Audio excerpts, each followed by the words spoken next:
Hello, everybody, and welcome to Ring Post Radio, the only show that's live every morning on Sunday at 9, roughly 30 a.m. I'm your host, Ryan Einstein. With me, as always, the man, the myth, the legend, Scotty Edwards. Scotty, how are you doing today on this fine day?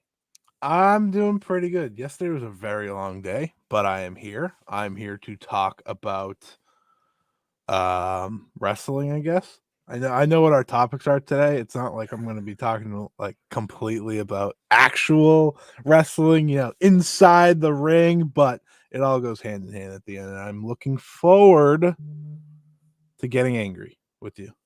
I mean, to totally talk logically with you. No, I think today we've been having on and off discussions about this topic for a while now, and I think this past Wednesday brought everything to a head. So I think we're just going to break the glass, the brass case. I don't know words anymore. Dynamite Um, killed you. Dynamite killed you. I I yeah, had it it. I killed me. wasn't watching it live, and I just am getting like message after message. And by the end, I don't even know if the main event happened. You're like, this is the worst episode of Dynamite I've ever watched. I tweeted out that right before the main event happened. I was like, with the main event left to go, so far I feel like this is the most boring, least interesting, crappy Dynamite since the beginning, and I was very nervous. And then the main event happened. The main event wasn't good, anyways. But we're not. I don't want to be a full on pessimist. I don't want to be a full on anti AEW train. I don't want to be the full on that. We'll be fair and give our positives as well. But Ryan's the yeah, so freakazoid here, folks. Don't forget that. I am the resident freakazoid, so that has to be remaining. I have to keep the gimmick up.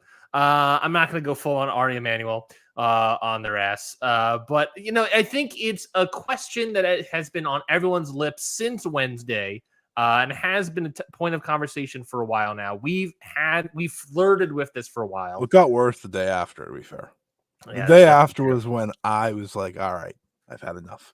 We got to throw in the towel a little bit. Yeah. So our main discussion topic, we've done this, I feel like last year as well, is basically state of AEW.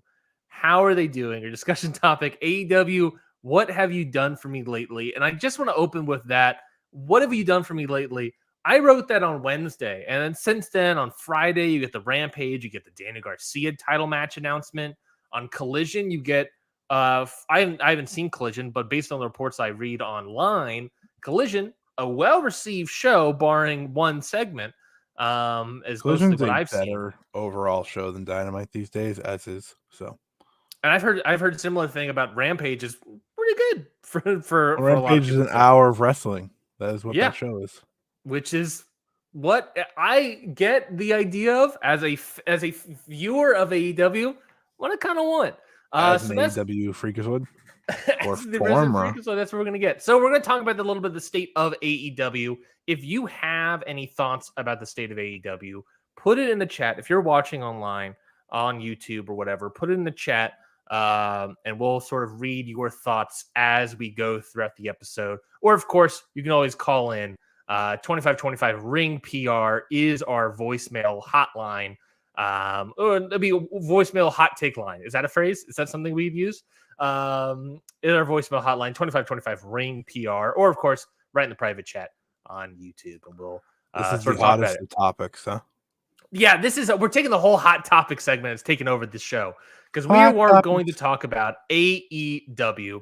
The And state of AEW. Also, by the way, I just want to note, you said, oh, since Wednesday, Rampage was good, Collision was well received. Yeah, but you know what also happened since Wednesday? They signed Ric Flair. So you know what? Not everything since Wednesday has been pointing up. that's a great point. That is a great point. But we'll certainly get to him and the rest of the old. So we have several topics of conversation here written down before we get really into it, folks. And is this going to be the full 2 hours, you're wondering? I don't know. Fully?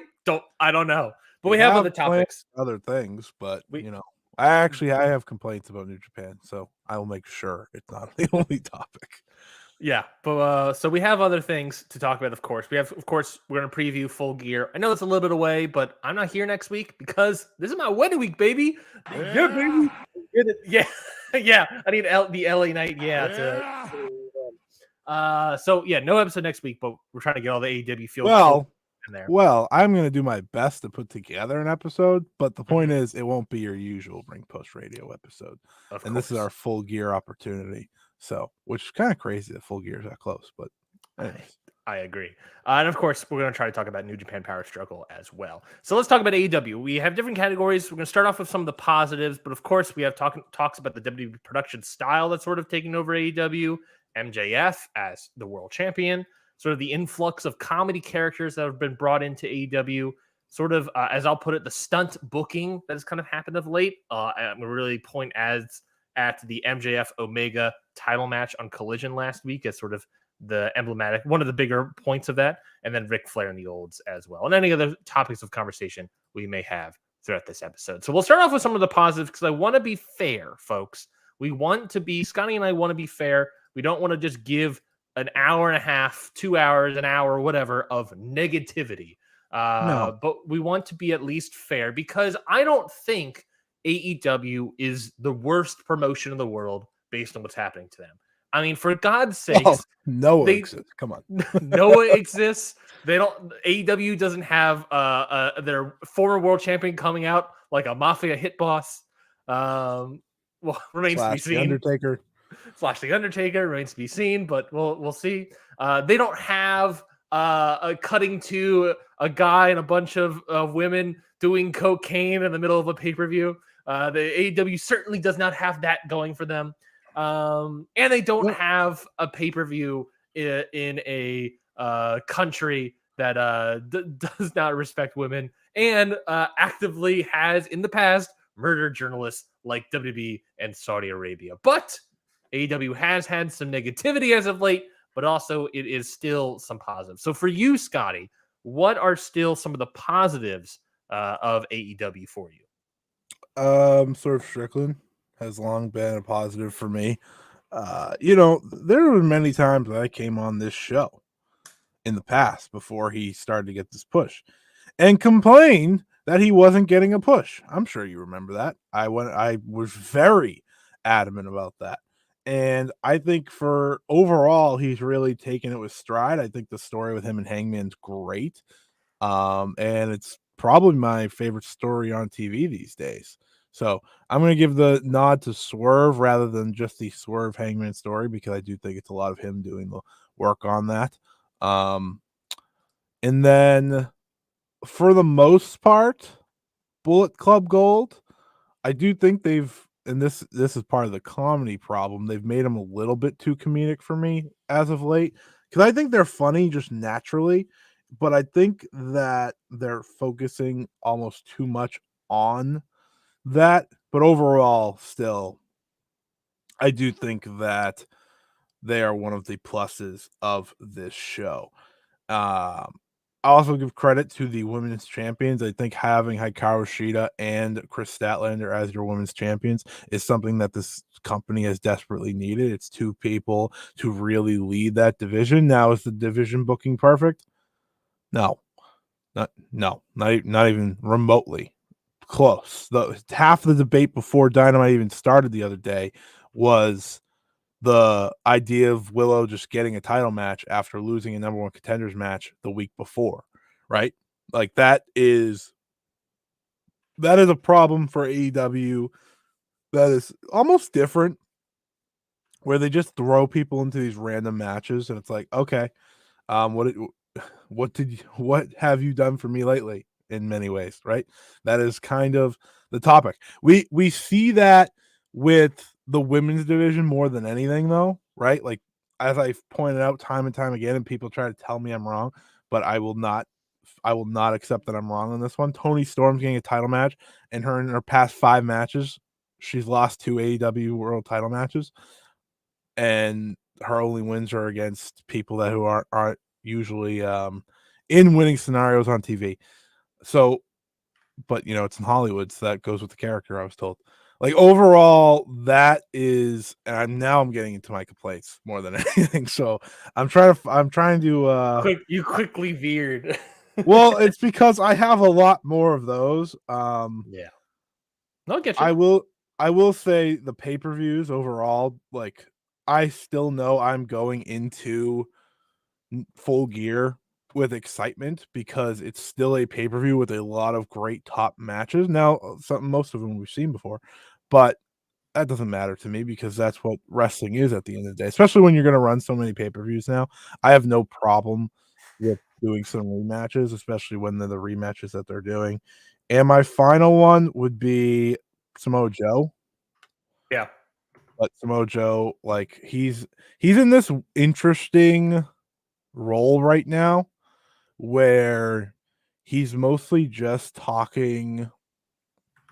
Right, he's doing the MJF thing of, like, "When does MJF need my help?" and things like that, and I think that's, like, the most interesting part of that story going on, and then obviously he's been great in the ring, he cuts great promos, and, we saw it, he's fighting Keith Lee on Wednesday, so I'm pretty confident that my idea of him being one of the bright spots will continue. Yeah, I totally agree with that. I think there have been a few characters I've enjoyed. Bullet Club, obviously they had, but even then, I feel like you sort of alluded with like the women's division and these champions and everything. It's like even with these positives that we do have these tiny bits of negativity in there. Bullet Club, they have that little quarter debacle that was a real sort of negative light there for their entire thing. But otherwise, Bullet Club Gold is pretty good. I understand. I completely agree with your comedy bit. But I don't think for the rest of the comedy, quote unquote, that is in AEW, I don't think that's the worst of it. Swerve Yeah. Strickland, I also think, has been killing it lately. Excuse me. I also think he's been killing it lately. However, I do also think the baby home invasion thing didn't really quite work. I think, to be fair, I think it just didn't quite work. It didn't quite put together what it needed to put together, and it was just kind of a little too awkward and didn't make any sense. The women's division, yeah, you're right. They have better champions now. Sheeta's not the best champion in the world, but she's better than Soraya, and I'll take that. Chris Statlander has been doing really well. I mean, I talked about it before. Is like that Mercedes Martinez match was great. She's been having great matches on Collision almost every week. She's been doing really well. But she doesn't really have her whole storyline right now is Willow and Sky Blue, and that is infested with the Julia Hart stuff and spookiness. Infested. And that infested is actually quite literally the word that I should probably use there because of what's happening with the Julia Hart stuff. But there's that, and then the AEW Women's Champion side, of course, is the Tony Storm of it all. Samoa Joe is great. I think Samoa Joe has been fantastic. I really argued Samoa Joe winning the title off of MJF several weeks ago, and whether that happens, we'll see. I think Yeah. if we were going into this pay-per-view with MJF chasing Samoa Joe, like, I just think the overall product might be better for it. Yeah, I think there's a lot of things that could be done better with the MJF storyline, and I do think that a lot of those things actually are him not being champion right now. I think there is more interest in, okay, as this guy has said on the biggest pay-per-view ticket sale, all in London show of all time, right? He doesn't care about this title. So if he loses the title, it allows you to go more into this brochacho stuff or whatever and do this as a side project, or it allows you to go into like, oh, he has to choose between the title and his friendship. And I think there's a lot of stuff there that isn't being worked on at all. Other positive, I still think the match quality for the most part is good. It is Pay-per-views for sure. Pay-per-views, definitely for sure. If Full Gear isn't good, we're in big trouble. This past Dynamite match quality wasn't good. They've had more misses in terms of match quality lately than usual, but you still get an Omega MJF, right? On a Collision. You still get great matches. They are now more few and far between. I feel compared to previous first year, second year Dynamites, but they still exist, and it's still very much good in-ring quality that I look for in wrestling fandom. And I think what people look into, right? I mean, that match rating wise, it was a really low scoring collision number for this rating, but that match drew fans. That match drew fans. People are interested in seeing wrestlers. I mean, Mystico is a draw ticket wise. Last minute ticket draw. Can't always book Mystico. Can't always book Mystico, but when you can, people will take interest. Okada comes in, people take interest. MJF, Kenny Omega, people take interest in it. There are things that can be two of those people you can always book. Two of those people you can always book. It is this thing of they have the ability to put on great matches, but for whatever reason, they're sort of getting bogged down.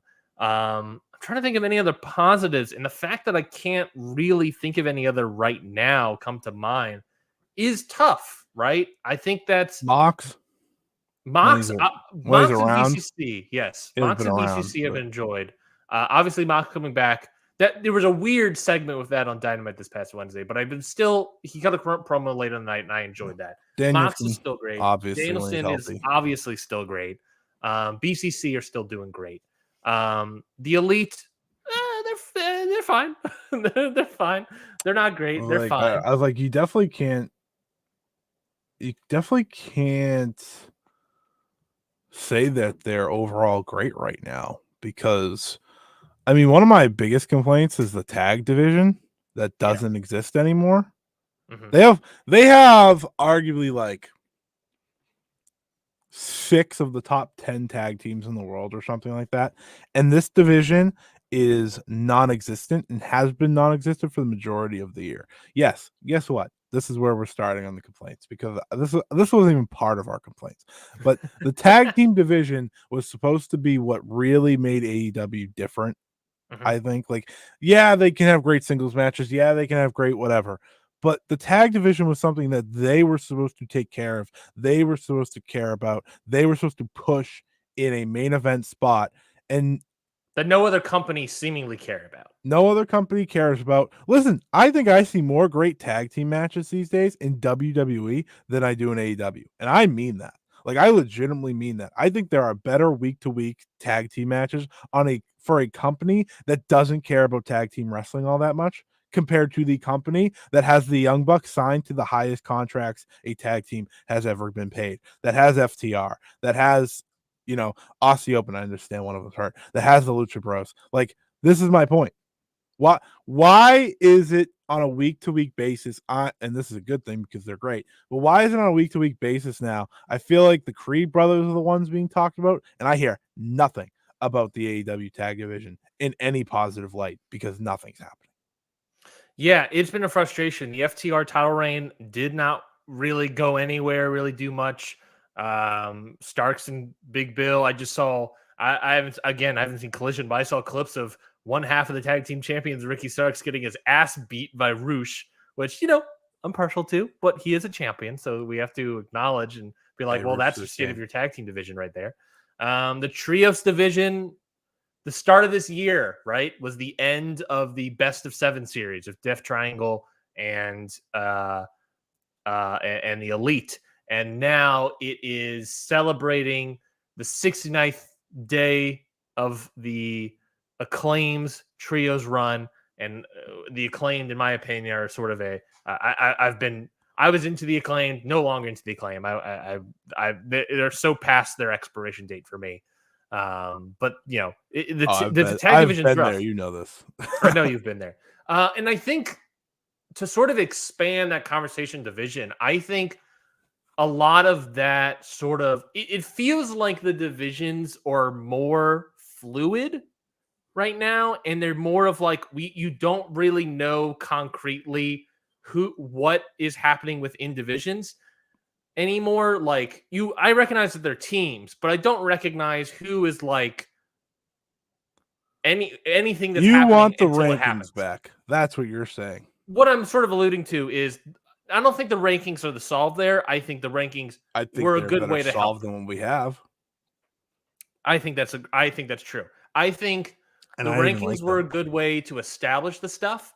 Getting rid of the rankings up until maybe a couple months ago, maybe like the beginning of FTR's reign is really when everything started falling apart. That's when it was like, oh, the rankings, without the rankings, we're fine. We're doing okay. And then since the FTR reign, that's what I'm thinking. Like, the rankings aren't no rankings aren't the problem, but it certainly helped. It certainly Yeah. was. I think the rankings are just like bumpers in a bowling alley. I think Mhm. you don't necessarily need them, but when you keep hitting gutter balls, you could use them. You can use them to help you out. AEW or booking has taken a hit since the rankings plus Dark has disappeared. Yeah, Dark Because disappearing was weird too. that is how a lot of people got built up by Tony, Mhm. which is a complaint that I often had anyways, because I thought having them get built up by beating you and me was not that big of an accomplishment. Yeah, But it still was a way to justify certain matches and justify bookings. So on that case, I get it. yeah, But I do think that the overall outside of like the main feuds, and even those, we have our we can have what we say about those. But yeah, outside of those, it's like every title match that we see on TV for the most part, unless it's like the international title because Claudio pinned Orange Cassidy in a tag team match or something like that, sure. it just feels like throwing a dart at the wall. And more often than not, people are fine with that because it's a cool match, like Samoa Joe versus Keith Lee. But even with Samoa Joe versus Keith Lee, they explained it. Keith Lee showed up, he challenged Samoa Joe, and the story, right? Yeah, Like sometimes that's how you just do it. Because hey, I don't know if you know this, Ryan. WWE doesn't have rankings, yet they make title matches happen all the time. of course. And no one's like, oh, that's so random. Why is this happening? No, it's usually someone steps up at the very least. Sure, is it simple? Is it it's not lazy. I'm not going to call it lazy because it's an effort. Lazy is just throwing a match at the wall again and just watching it stick. Well, let's sort of talk about that then in terms of like stunt booking, right? So, what we're sort of describing is like a fine line between having cool random title matches and everything just being like, okay, we're doing this match. We're announcing, for example, this past Wednesday, Hikaru Shida versus Willow Nightingale.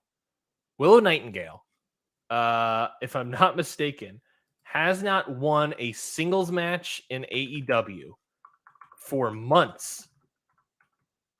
And then she got a title match. Willow Nightingale, by the AEW way. Women's World Title match. Willow Nightingale, by the way. Zero zero follow up on her winning the New Japan Strong Women's title. That was embarrassing. So Willow Nightingale, she has the Women's World Zero title match. follow up on that incredible match she had with Athena. No follow up to that. No follow up to Mercedes Moné. No follow up to anything really. I'll say that. She's just another person on the show. Willow Nightingale, she has a title match November 11th. The last time she won a singles match, let's do cage match. We'll do only singles. The last time Willow Nightingale won a singles match was in August. I was at the show against Robin Renegade and AEW Collision Fighter Fest. So from August to November, she never won a singles match. And then all of a sudden she And she's has had a TBS and world title match since then. I'm pretty sure. Yes, she also had, but she won against Robin Renegade. She beat Diamante the week before. This is what happened. Here, we'll go through this. Willow Nightingale wins the Owen Hart Foundation Women's Tournament Final. Right? Didn't remember that. She won that back in July 15th, forever ago. These are all singles matches, of course. The month after that, she has a singles match against Diamante at Collision, Fight for the Fallen. She wins that. A week after that, she has a match against Robin Renegade. She wins that. She's won the Owen. Now she's on a streak.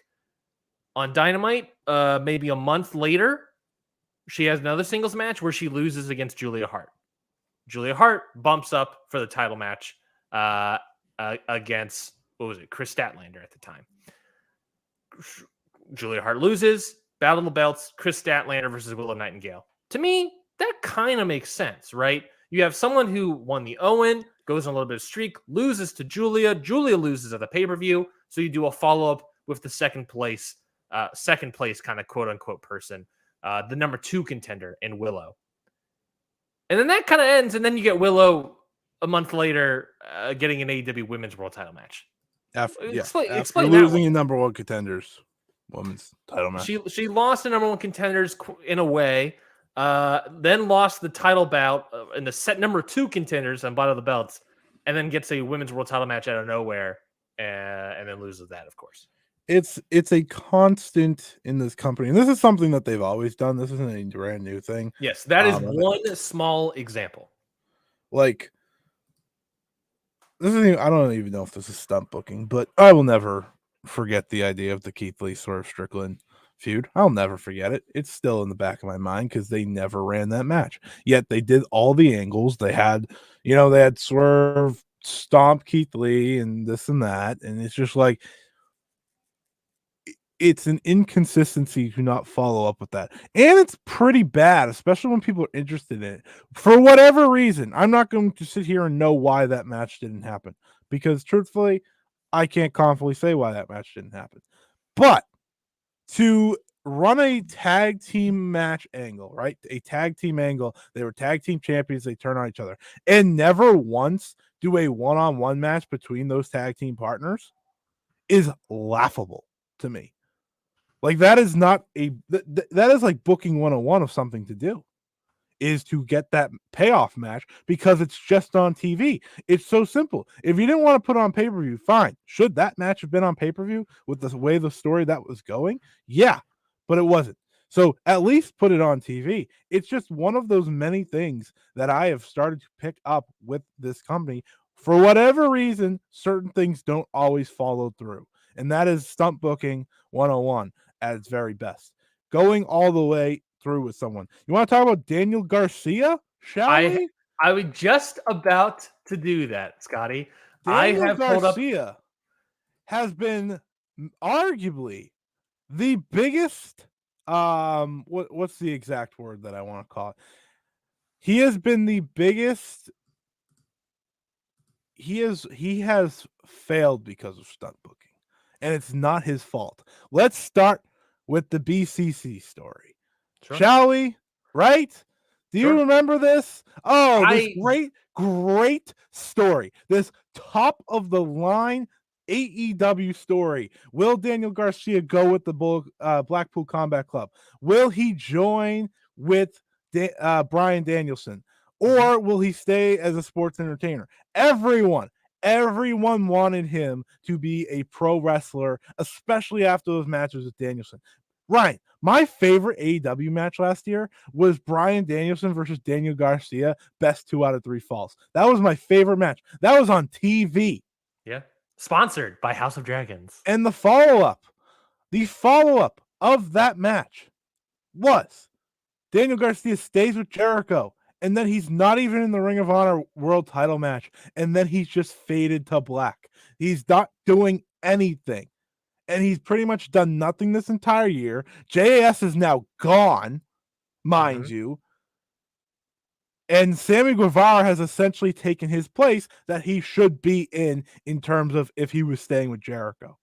I agree. It's laughable. And this week isn't just going to fix that he gets an AEW world title match. But you know what would be the start of fixing that? Letting him be a pro wrestler again. That would be the start of... I don't care about the dance, okay? Whatever. It's over. Good for him. Be a pro wrestler again. That's part of my problem. So, 2 things. Number 1, I'm glad you brought up the over conversation because it was a point I brought up with forever ago when you and I were talking about MJF as world champion. We were going back and forth about, I believe you made something along the lines of, well, what MJF is doing is over. My response to that was, yes, it's over in the building. The problem is no one's going to the building anymore. Less and less people are going to the building. Yes, Daniel Garcia, his dance is over. Less and less people are going to the building. That's a problem. That's a legitimate problem. Then you have to put in the question, yeah, the crowds in the building are popping to these things. This past Dynamite crowd didn't really pop to anything. but people are popping to stuff. But less and less people are going to the building. Less and less people are watching the show. Is it over? Or is it just working in the building? Is it a draw or is it a true draw? Daniel Garcia, another issue I want to bring up. Daniel Garcia, you talk about how he had this great storyline. He going to JAS. You sort of feud that sort of dynamic between Guevara and Garcia. They sort of break apart.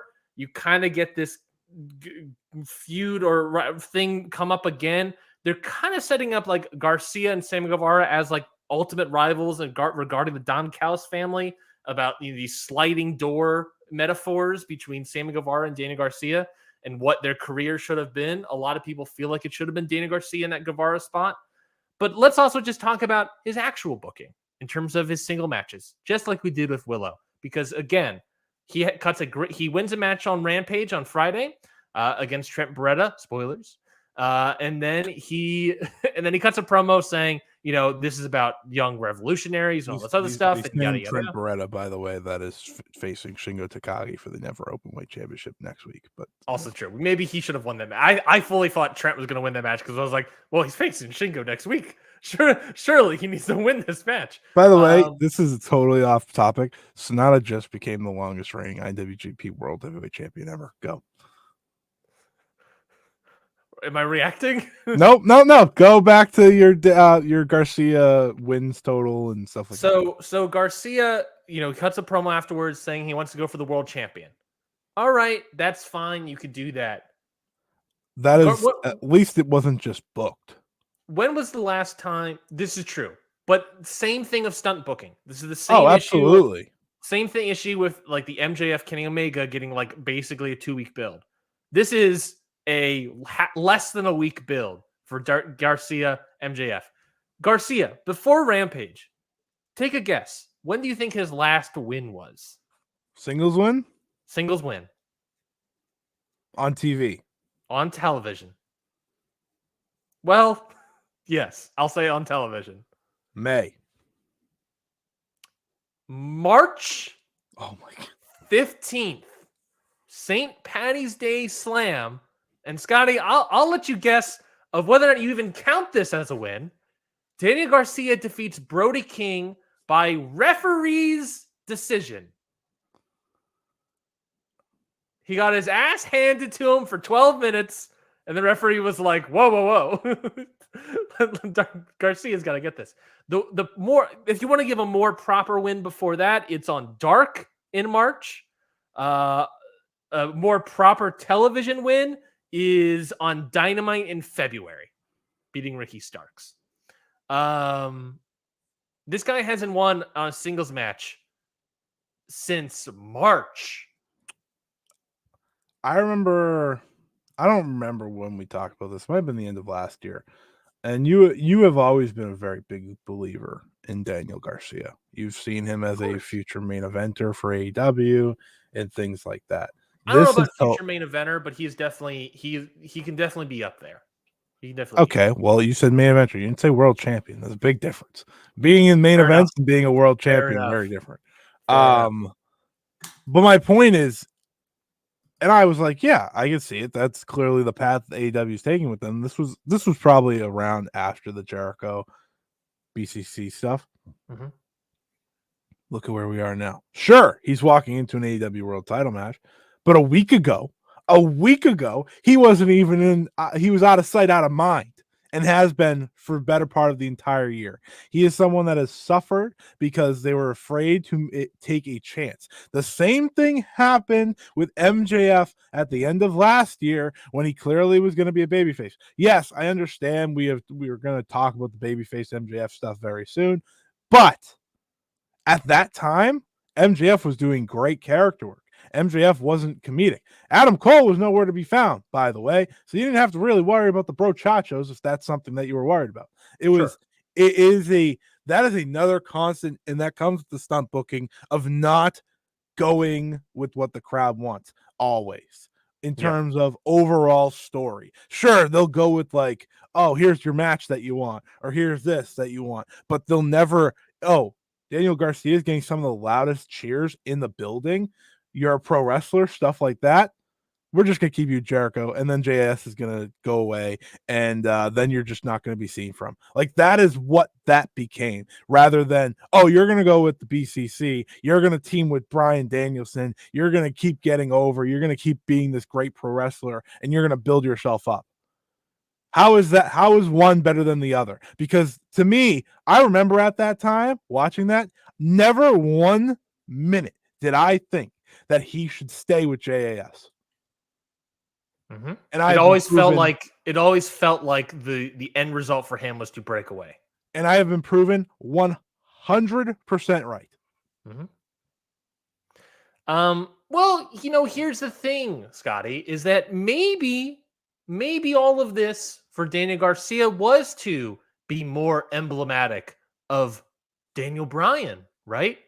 The yes chants, the dance, maybe we try to recreate the WrestleMania on Bourbon Street moment, right? Where Danny Garcia finally wins over the crowd and gets to that spot by him just doing a little gimmick that the crowd's super into, right? But he keeps getting booked shittily for years upon years upon years. Maybe if we just keep doing that, we'll eventually get to it. Maybe if we do, maybe he's the new bloodline. If we just keep saying no, no, no, no, over and over and over again, the crowd will Dana Garcia up into the main event slot. Not like naturally putting him up there when the crowd wants him to, but the crowd has to will Danny Garcia into being a pro wrestler, into being a main eventer, into being a world champion.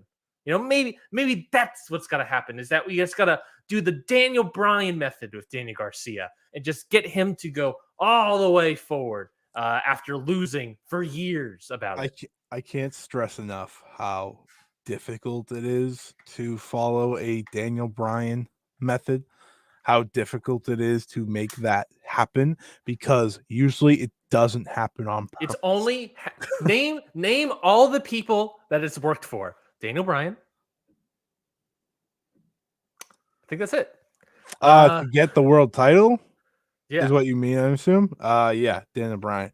In terms of like people that got main event pushes because of it, Sami Zayn. That's it. We're two. All right, and there's probably a two. bunch of other people. There's a laundry list of dead bodies that are just strewn about, that are just like, all right, LA Knight. Yeah. No, I don't think LA Knight. I think LA Knight. Oh, well, LA Knight remains to be seen what happens. Yeah.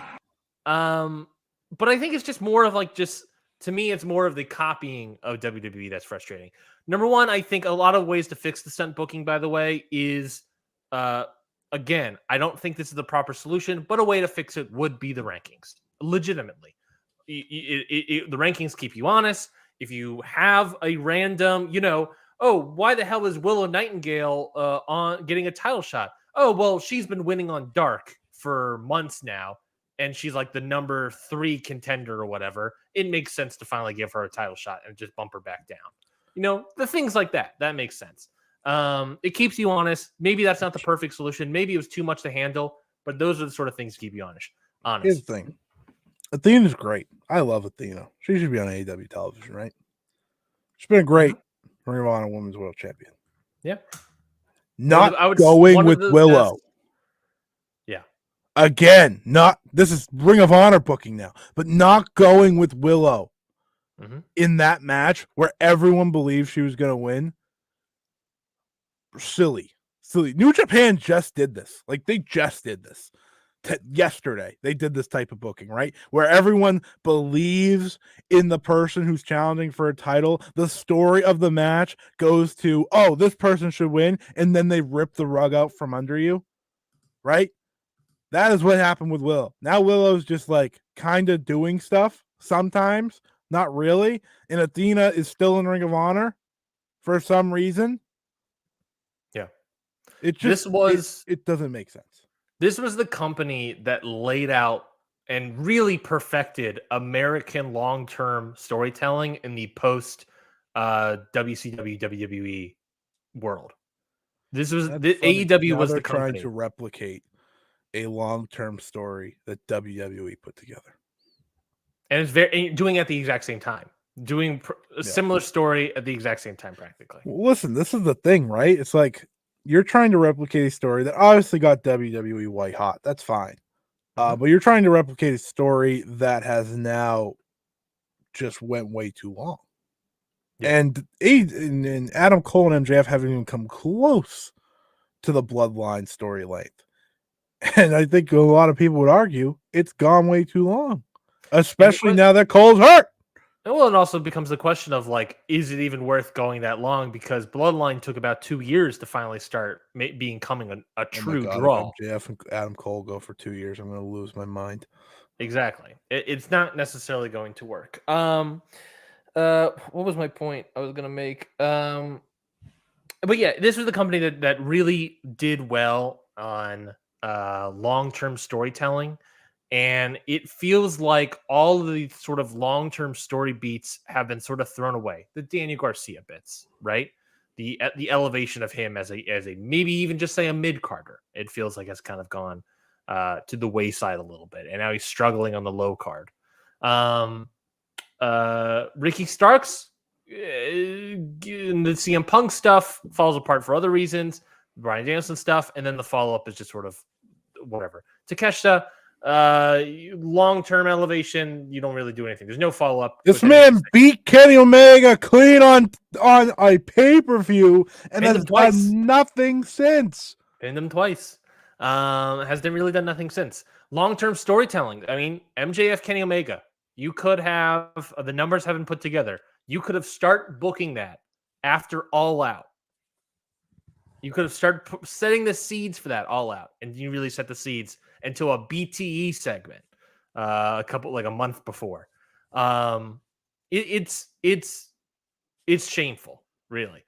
I was listening to one of the many Hall of Fame Wrestling Observer Hall of Fame episodes, which, by the way, check out Stardom Road's Rossi Ogawa's Wrestling Observer Hall of Fame case. Very great episode. But I was listening to one of many different, I forget who it was. I want to say it was like the Gentleman's Wrestling Podcast, maybe. But they were talking about the case for Jon Moxley. And they sort of said that like Jon Moxley is an interesting one because I think one of them said that like he is like a B plus in like every category in terms of drawing and match style and all that stuff. Cause it's like, he's been doing great in AEW, but like the WWE stuff has also been kind of missing. So I get the case story they're making there. But someone brought up that how important Jon Moxley is, the historical significance argument for Jon Moxley is Jon Moxley. If you recall, Scotty, and again, I don't remember who exactly said this, so I apologize, but they mentioned that Jon Moxley was huge for AEW. Remember how AEW's TV deal was put together, Scotty? It was originally an ad share deal, right? It was initially it was just like, all right, you're going to get, we're going to add share. If you can get over 500,000 viewers, you make all that money. The first 500,000 in ad sales, we're going to keep, right? And they did that for a while. And then at some point, early January, I want to say it was 2020, early January 2020, they decided, TNT decided, holy shit, Dynamite is killing it. This is doing great. We're going to rip up the contract on the ad share deal, and we're just going to give you money, and we want more content from you. Right?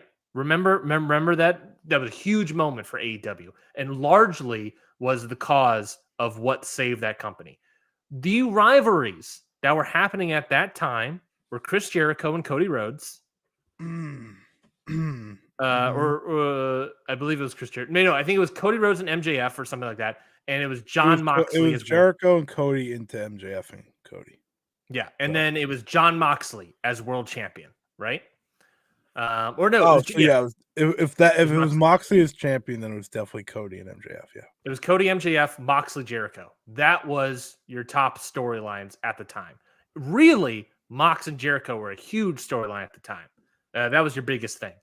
That is what got him a TV deal, a proper paying TV deal, was that sort of storyline. That long-term Moxley coming to the company, finally becoming world champion at Revolution March of 2020. The coming off the backs before that storyline, the Cody Rhodes, Chris Jericho storyline, which I just saw that clip the other day of Cody Rhodes punching out the glass in Chris Jericho's like press box gimmick. And I was like, holy shit, this is what Dynamite was in the early days. This is so great. That was great stuff. Funny, I have Cody Rhodes coming up in a defense later. But that was just proper long-term storytelling, going all the way to Jon Moxley becoming a world champion in this company. From the moment he came in to the moment of him becoming world champion, May of 2019 to March of 2020. Long-term storytelling. It got AEW a brand new TV deal that was actually paying them money, actively paying them money. Nowadays, you have all these TV contracts. You have 3 things of television. That's huge. That's still great. But it's a lot of stuff that long-term storytelling is by the wayside. All the stuff that made AEW stand out has kind of gone by the wayside. I would not see a glass-breaking moment like that on AEW Dynamite. It doesn't feel like we'll get that moment. Instead, what we've been getting is a lot of WWE production style stuff, hidden cameras. People only exist in the frame of the camera backstage, and they don't. And when they're off screen, they don't exist. There you go. AEW Entertainment is what Scotty's putting up on the screen here. Thank you, WrestleNomics, for that one. And it's the most frustrating thing to me is last Wednesday, where it was like, I want to see the Acclaimed talking to MJF, trying to convince him to join them for the 8-man tag in the main event tonight. And then they leave, and then we just move the camera to the Jarrett group, Jeff Jarrett's group, standing right there. Jeff Jarrett's group didn't exist until the camera panned over to them. But in theory, the Acclaimed were looking straight at Jeff Jarrett and his posse, and they have beef previously. So it's like the camera doesn't exist. People don't exist. The backstage stuff is bad. You get more and more WWE production. I was all upset, up in arms about this past Wednesday. It took them 10 minutes, practically 10 minutes to get to an actual match. When did it, before AEW was intro graphic, fireworks, entrances, get as quickly to a match as possible, a hot match to open the show as quickly as possible so you can maintain that audience. Your first quarter hour, the majority of it is backstage promo of MJF, is a highlights video package of the feud between Claudio and Orange Cassidy, the intro, the entrance, and then you get to the match. 10 minutes go by. The majority of that for opening quarter hour. These are evidences to me of different production style elements from WWE that have inserted itself into AEW. And it is very frustrating to see as someone that doesn't want and doesn't like the WWE production style. I think it's too glossy. I think it is a lot really illogical at times. Oh, don't worry. AEW's production ain't glossy. AEW's production isn't glossy. When my screen shuts off halfway through a match. Or it's either like if you get the WWE production elements, but you don't get the gloss style. You still get we're playing a video with no audio. You get elements of like, you still get the random light in the background, the random red light or green light in the background of some backstage shots. That's WWE production elements. The problem is that, thinking that is what's needed to become popular. Maybe that's not even what they're thinking. Maybe, I don't know what, maybe hiring all these producers in AEW coming from WWE, they think, hey, I worked for WWE because they're the biggest thing in the world. Well, they're the biggest thing in the world because they've been the biggest thing in the world for 20 years, and this is the first time they have competition. Maybe if you give a new product, something else could go over.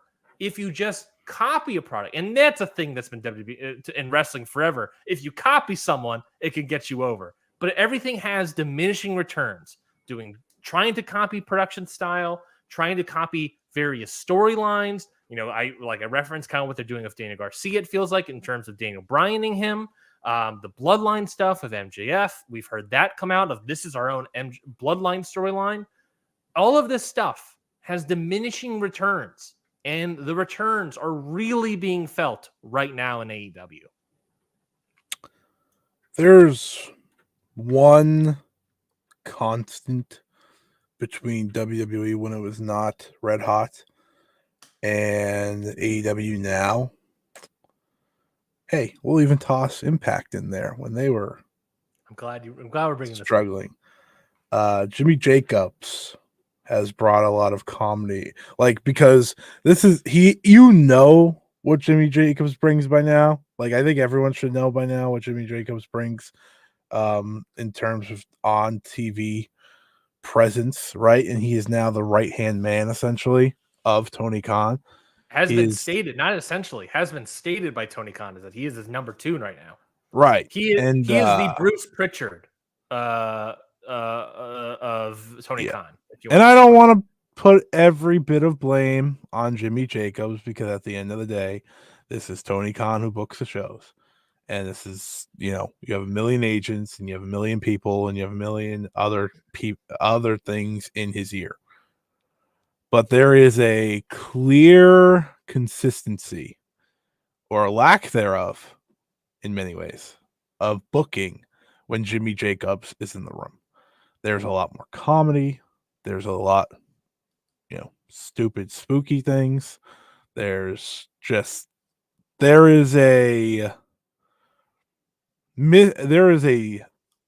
disconnection, I think, in the way that Jimmy Jacobs brings wrestling to television. And it's a big problem that AEW is currently going through. Yeah, sure, Impact isn't the biggest company in the world, but they're a lot hotter now than they were when Jimmy Jacobs was there. I'll tell you that. WWE goes without saying. And I just think, can I just bring up? Go ahead. You finish your point, but I want to bring up just the where Jimmy Jacobs have worked and the time periods and what has been happening in those companies during the time periods he worked. Give the exact timestamps here. So Jimmy Jacobs works in WWE, obviously, longtime wrestler. And again, I want to make this clear: is Jimmy Jacobs the full-on fault of everything that's happening in AEW? No. Is he the blame for all these things? No. However, you and I have noticed, and many people have noticed, I think he, as a number 2, has a lot of blame. Tony Khan gets even more blame. But we have noticed a difference in the quality of AEW since him leaving Impact, in the increase in quality of Impact since Jimmy Jacobs leaving. Is it coincidental? Maybe. But let's talk about it. So Jimmy Jacobs, he works in WWE for 2015 to 2017 as a writer, as part of the creative team. WWE's ice cold back then. So what's happening in 2015, right? Let's go to WWE's Wikipedia page. Beginning, again, does Jimmy Jacobs have the most say in the world? Is he behind all these things? No, but he's around for all these things. He's around for all these moments. Beginning in 2015, again, Jimmy Jacobs started in March of 2015. Beginning in 2015, WWE started to push Roman Reigns as the face of their company since having him win the 2015 Royal Rumble match amidst mixed receptions. So he comes in as Roman Reigns is at the beginnings of his face push, winning the 2015 Royal Rumble. He sticks around for the brand split of the new era for Raw and SmackDown. I don't know which. I believe he was on Raw. I don't recall. Yeah, that tracks because Raw was terrible. I vaguely remember a report of him being a part of the Raw team. I'm not entirely positive. But at the very least, he was a part of the Raw, I believe, because he was involved with the Invasion of Raw Bullet Club episode of BTE. So that means he would have been present for Raw. So he's working Raw during the brand split. A time where many fans online said SmackDown was the better show. He's working Raw during this time. The Cruiserweight division starts during this whole Raw period and kind of quickly falls apart as well.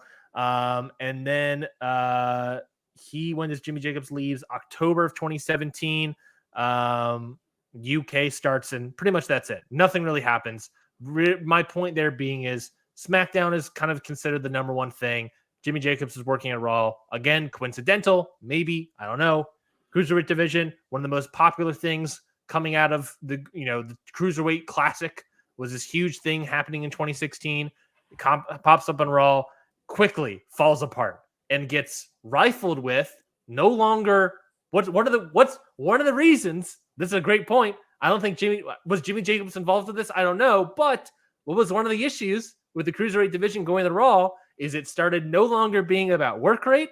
It started having a festering of characters in the Cruiserweight division on Raw. And that's forever Vince's problem as well.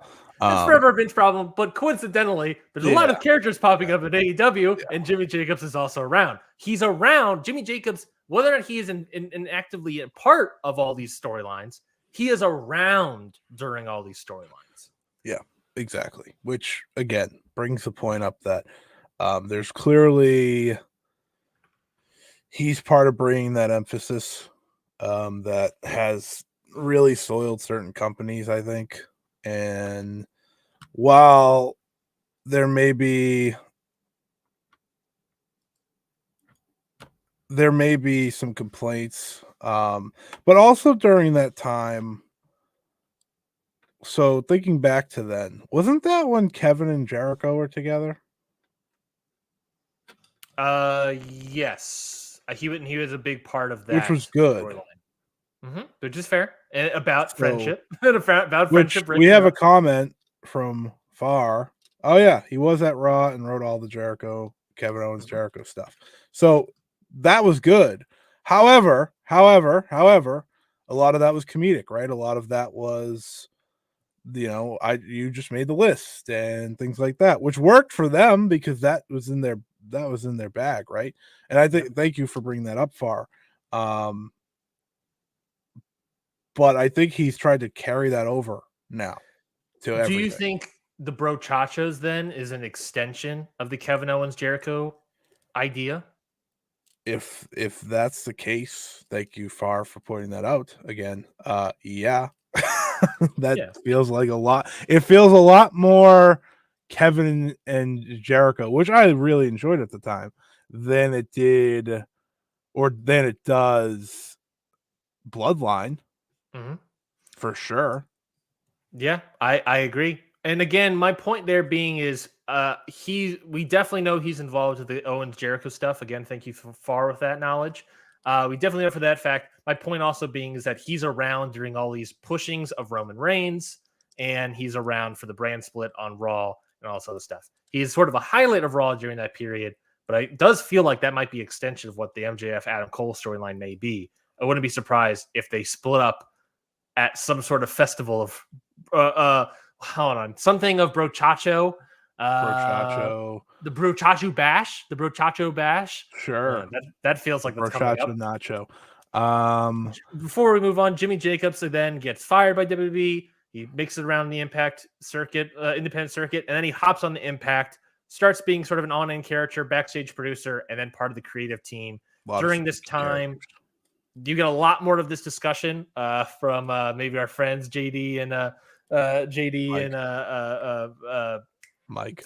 Mike, thank you. My brain was blanking over on their old show, Brace for Impact. But the following of that, you start getting even more in abundance. They bring in Su Yung. He is sort of in charge of this sort of whole dark dimension Impact gimmick that's happening.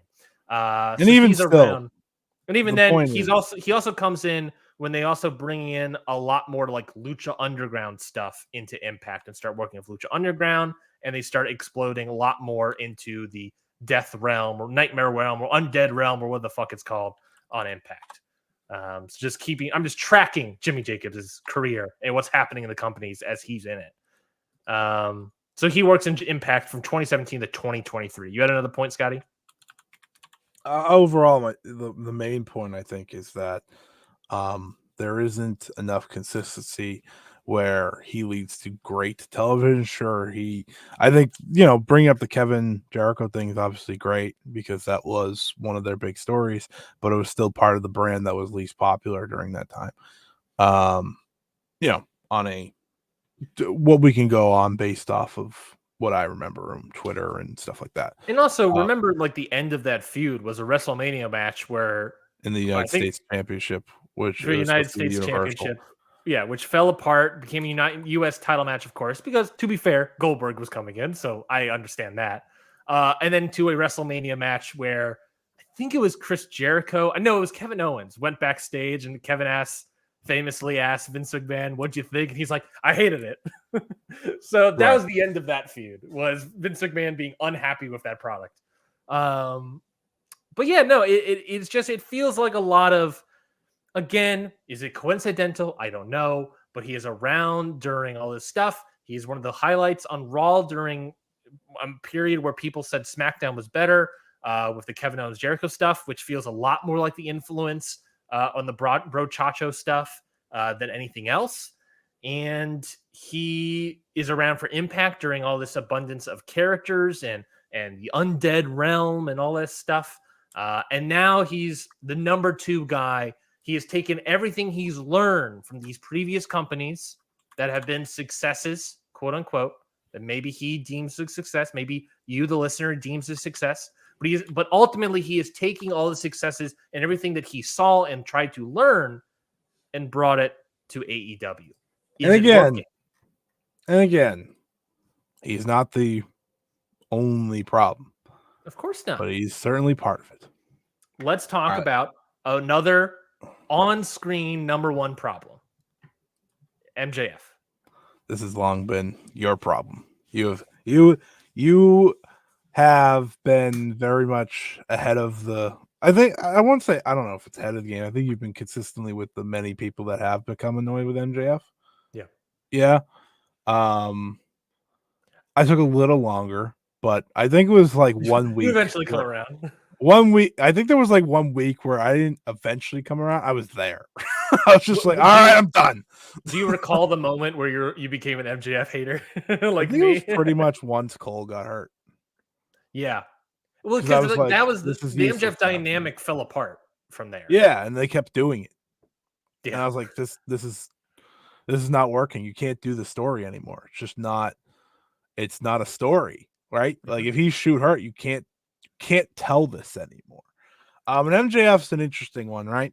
MJF is someone who very popular in merch sales. He's number 1 alongside Adam Cole for AEW. That was per WrestleNomics. So, Yep. you know, and we know this company, they love their merch sales. Remember, this was a t-shirt company first, baby. Right? So that's a big deal. He is their world champion. That matters.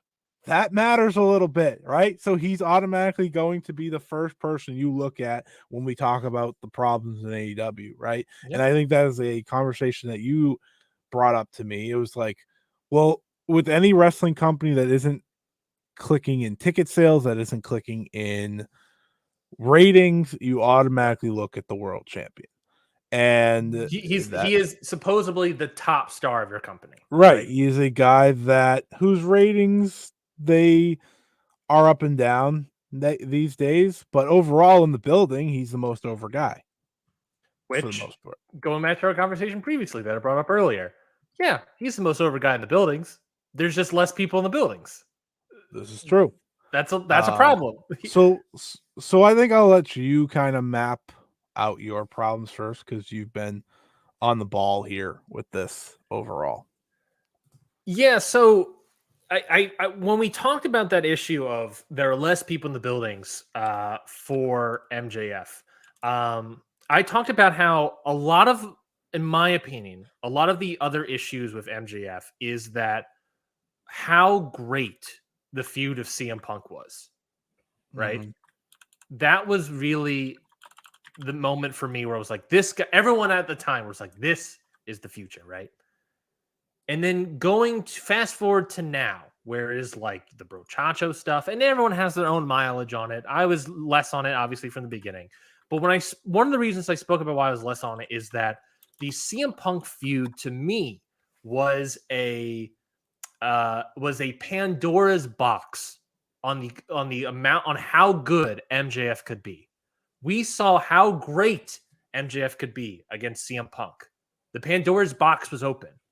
We know how great he can be. So when you see a guy who is encouraging the crowd to do his catchphrases, doing an increase of catchphrases, doing brochacho stuff, doing bits where like he doesn't care about the title belt, actively saying that on television, doing bits of the Acclaim, doing bits with all these people, you start getting an outpour of fans being like, this is not what I signed up for. This is not what I envision for MJF to be. Because what I envisioned for what MJF to be was the CM Punk feud, because we already saw it. And again, people can change, dynamics can change, but this is like a year later. A year later, he's like completely different. And that's fine. He's becoming a baby face, so that's a new thing for him, I guess. But it's proven to not work. It is getting the ratings are down. He has been world champion, so I'm going to point at him. Of course, other people are part of it. Again, it's nice that he has top quarter hours for television.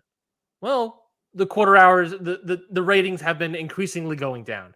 He's one of the top guys here. He's popping in the buildings, but less and less people are buying ticket sales.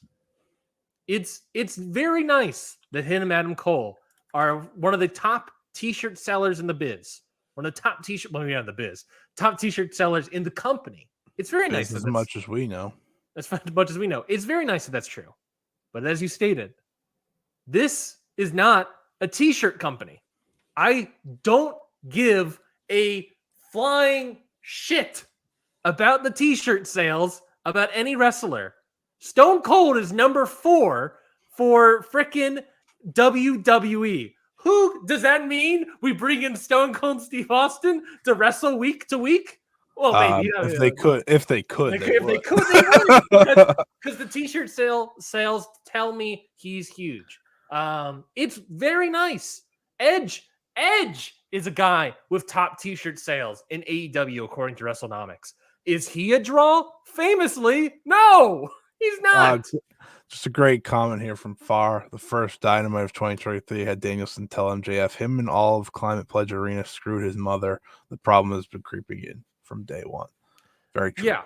And I would love the clarification, Far. What do you mean? Do you mean day one of 2023 or day one of the company? Because I would say, day one of 2023. Day one of MJF's reign, maybe. Yeah, I think, and that's right. That's what I agree on. Yeah, and again, I think the problem is that we saw how great MJF was, and he's no longer that. Day one of 2023. Thank you, Far. We saw how great he was. We saw how great he could be. We saw the path forward for MJF. And instead, since the beginning of the year, as far as mentioned, since the beginning of the face turn as well, made that even more of an issue. It has been a downslope for MJF. And when he got called out on it, he responded, right? He responded on Twitter. He then came out and started cutting legit promos. We've also seen since then, I respect it too. I respect the guy that can do that. And I want to give him props for recognizing that. However, I have also seen him kind of slide back into that old gimmick, that old, the MJF Acclaim stuff drove me nuts. Yeah. Drove me absolutely nuts. Great. You're being more serious, but now you're sliding back into the comedy. And there's part of that is like we're acting like this is a mystery as if it's not going to be them in the end, which has been a week upon week upon week scenario. And that's just like the thing that drove me insane. Here's what I think MJF's title reign is really missing. I would agree. MJF is missing a teacher, mentor, someone that's like this big block in his future. That is what he's missing, right? Arguably, CM Punk was going to probably be that based off of the real world champion stuff and just natural, right? That was going to be the natural way to go. Guess what? CM Punk ain't here anymore. We don't have that anymore. And that probably would have been some of the best stuff to end this year, truthfully, for AEW. Okay, so he's gone. As many issues that everyone has had about CM Punk, him fighting with MJF over the AEW World Championship. Maybe at the end of the year, who knows? Because there was never any inklings when that was all happening between them crossing paths. There's never a moment between the idea of them crossing paths. No. But if that existed and they came back around, people would get excited, and that would certainly pop the fall, pop the winter. Sure. And the other obvious choice has been gone for a long time, and that is Cody Rhodes. I was thinking about this the other day. Do you know how perfect it would have been if MJF finally became world champion, and presumably he was a heel, and he was like, he ruined Rhodes's story, right? Because Rhodes, booked himself out of the world title, and he's like, I'm going to give you a world title match, and they go on to tell this incredible story. Because one thing that MJF was able to do with Cody Rhodes is telling a great story. I remember that story. It was great. And then they never, ever, ever went back to it by the time before Cody left. He's missing that. He's missing Cody Rhodes. He's missing CM Punk. He is missing someone that has always been higher than him in his story to defeat. Yes, he beat Cody Rhodes, but by cheating, right? By doing the lashes and doing all that stuff. He had gotten a win over CM Punk, but the last time we ever saw them in the ring together, CM Punk won. There was a natural story there between those two, and arguably the best two people for MJF to feud with in his world title reign are no longer with the company. And I think that is a major, major problem. There's also the conversation that when WWE got hot, Cody Rhodes left AEW and went there. I think, and I've said this for a while, AEW misses Cody Rhodes. I don't care what your thoughts about the Codyverse are and all that stuff, right? They miss Cody Rhodes. You know who doesn't miss AEW? Cody Rhodes. He is fine. I think someone like a Cody Rhodes would be perfect for MJF and his story and getting him on track, because they never were comedic. Yeah, maybe on like BTE. I don't give a crap about that. I'm not watching that. I'm watching the television. And when they were on television, they were magic. It was serious.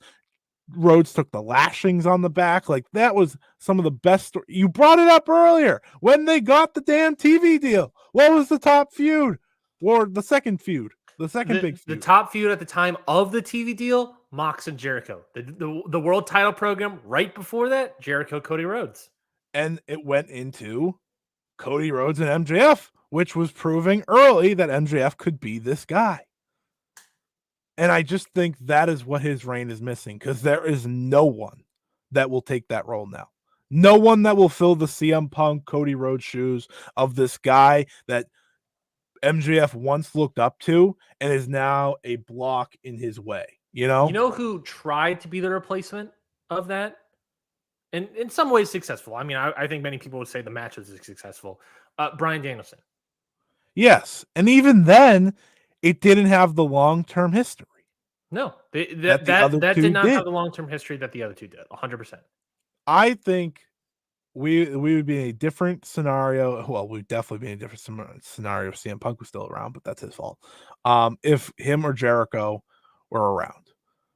And not Jericho. Why the hell did I say Jericho? Jericho, do not run that one. Do not do that one. I said on this show that I can't do Jericho, and I can't do the MJF Jericho stuff anymore. Admittedly, though, Jericho would be the probably third person behind Cody and CM Punk for MJF. Yeah, for sure. And we saw that hinted on Dynamite this week, right? They went face to face, and Jericho laughed it off, and they moved on. But I do think that is something that's really big missing for him, for MJF. And I think it gets clearer and clearer by the day that there is no big there. Adam Cole's going to go down as his big story, I guess, in the middle of this feud. But to me, the Rhodes, the Punks of the world, those were supposed to be it. And that will be his overall downfall. Other than the obvious comedy skits and stuff like that, which we don't like. No, the comedy skits are enjoyable. That was more of the what if aspect in terms of a story he could have told, which would Yeah, have been better than everything, naturally better than everything they've told so far. I think that if Brawl Out Chomp Chomp didn't happen, Revolution would have been the 60-minute Iron Man match between CM Punk and MJF. What about Brawl In, Chomp Chomp? What about Brawl In Chomp Chomp? That also happened. That did not help. No, I know. I'm saying if Brawlin didn't happen and CM Punk stuck around in the company, Oh, you by said Brawl time Out. That's why I got confused. I see what you're saying. Yes. No, that was not Chomp Chomp. That was Crying River, I guess. I don't know.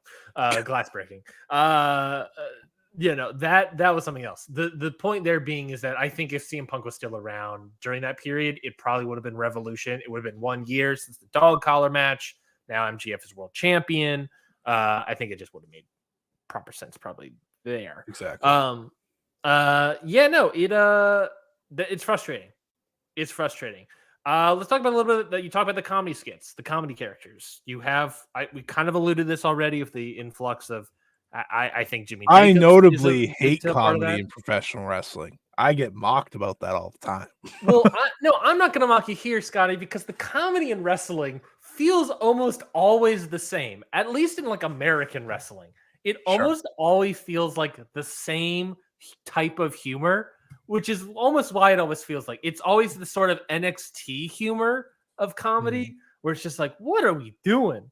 What are we doing here? The influx of comedy characters, Timeless Tony, Roderick Strong in the neck brace, and people notably like Timeless Tony. People notably like Thomas Tony. I do not.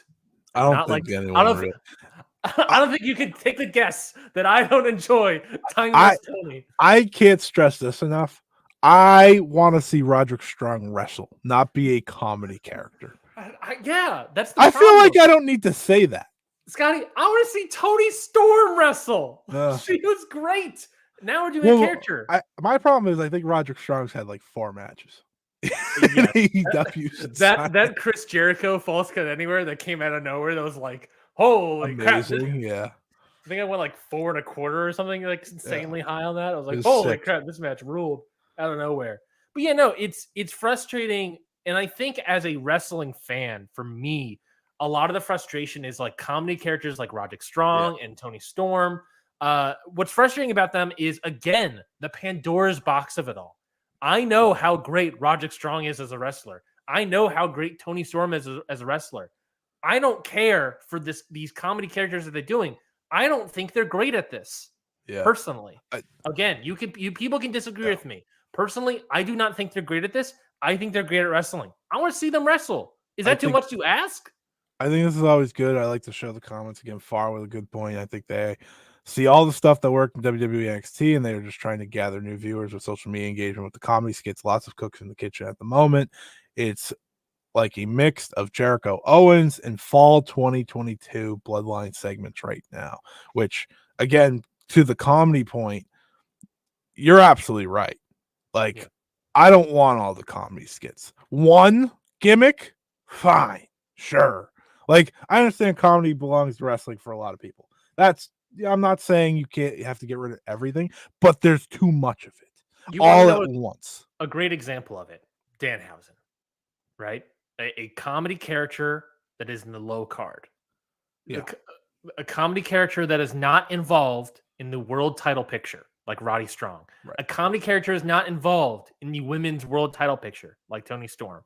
A comedy character that is just on pre-shows. Exactly. That's fine. That is serviceable. That works. But you named multiple gimmicks that are involved in major stories. Yes. AEW Women's World Title match. Timeless Tony. Who, again, started out as just doing a weird promo and is now has a black and white vignette, has Luther by her side, has all these little gimmicks attached to her. We had this one idea and then took it to 11 so quickly. Yeah, which is not it for me. I can't stress Roddy enough. Like, this has gone way too overboard. Like, Roderick Strong should have already faced MJF for the world title. Like, that was just such a simple thing to do, and they haven't done it. Instead, he's still injured. Like, how did the angle where Samoa Joe injured Roderick Strong to send a message, mind you, not to Roderick Strong, not to Adam Cole, right? Like, not to them. How did that turn into the longest running story in this company of him faking a neck injury? Like, how did that happen? Because I remember when that happened and he hurt Roddy, that was great TV. It was like this really serious story, and everyone's like, "Oh my God, Samoa Joe's is," and we said he's one of the best parts of AEW still. But everyone's like, "Oh, this is so bad," blah blah blah blah blah. Like he hurt Roddy, and now Roddy's just running around screaming at him still. Yeah. I just want this to be a pro wrestling company where the pro wrestling leads the way, not the comedy, not the stories that I'm not all that interested in. Get back to basics. And even then, I'll even take comedy characters like Tony Storm who go on win streaks to then get a world title shot. Now, not a world title shot out of nowhere. I am hurt that the explanation that I've received of that title match is, oh, well, it's in Hollywood and the character makes sense. I was like, Then put her in a match that isn't the world title. She doesn't have to be in that match then. What? And it just We're bothers me because now with these great wrestlers, I'm expecting comedy matches where the wrestling is secondary, yeah. and that is not how I want to watch AEW. The No, wrestling because should never be secondary. That and is why they're the alternative. God. That's the first. I think is that our first sigh. I feel like that's our first sigh pause for this episode. I'm telling lies. Ric Flair and the olds. Oh Jesus, man! When Ric Flair signed, I was like, I don't even think I want to do this anymore. Like, I don't even think I want to watch this show anymore. And listen, I understand it's for merchandise and video games or whatever. I don't care. And woo, energy drinks. Someone said to me, "Well, it's just for merchandise." I don't care if it's just for merchandise. It's Ric Flair, a terrible, awful human being. And if we want to take that, also real quickly, again, merchandise. As I stated before, I don't give a flying shit about the merchandise. Number two, he's already been on TV, and he went on TV saying, "I'll be with you as long as possible." He's going to be on TV. It's already been stated that he's going to be on TV. I was willing to just accept this was for Sting. Did I like him being around? No, I did not. But I was accepting it was for Sting. I was going to get over it. And then they signed him to a 2-year contract. They signed the 73-year-old, called himself 76-year-old man to a 2-year contract. You can take bumps. They signed him. Yeah. After all this, it is a waste of money. I understand it's just for the energy drink. I don't give a shit. Not just for the energy drink, but waste of money. The money supposedly in this contract is the money Ric Flair received is more based on how well the energy drink sells. Do you want to know? Apparently, I don't know why. The biggest tell of why this is an awful signing is that Triple H, a man who loves and adores Ric Flair, said, "Nah, I'm good. I don't need you here." That's what he said. Like, are you kidding me? A guy that went out of his way to rehab Ric Flair of old into the Revolution character, into the eventual career for Ric Flair in the WWE. They went out of his way. Nah, I'm good. You can go sign another contract with another company, essentially. Yeah. And don't get me wrong, there are other people at stake here now in WWE when it comes to signings.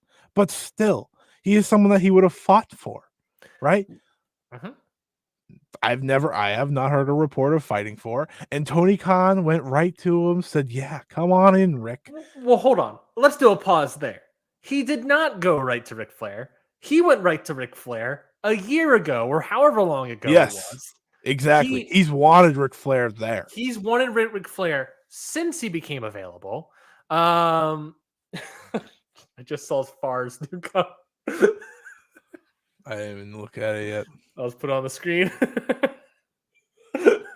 God, it broke me. It broke me. It can't broke me because like I'm reading this, I'm like, yeah, probably. Pardon the Like, comment. You guys ready for when Daniel Garcia dances his way into a segment of energy drinks in both hands?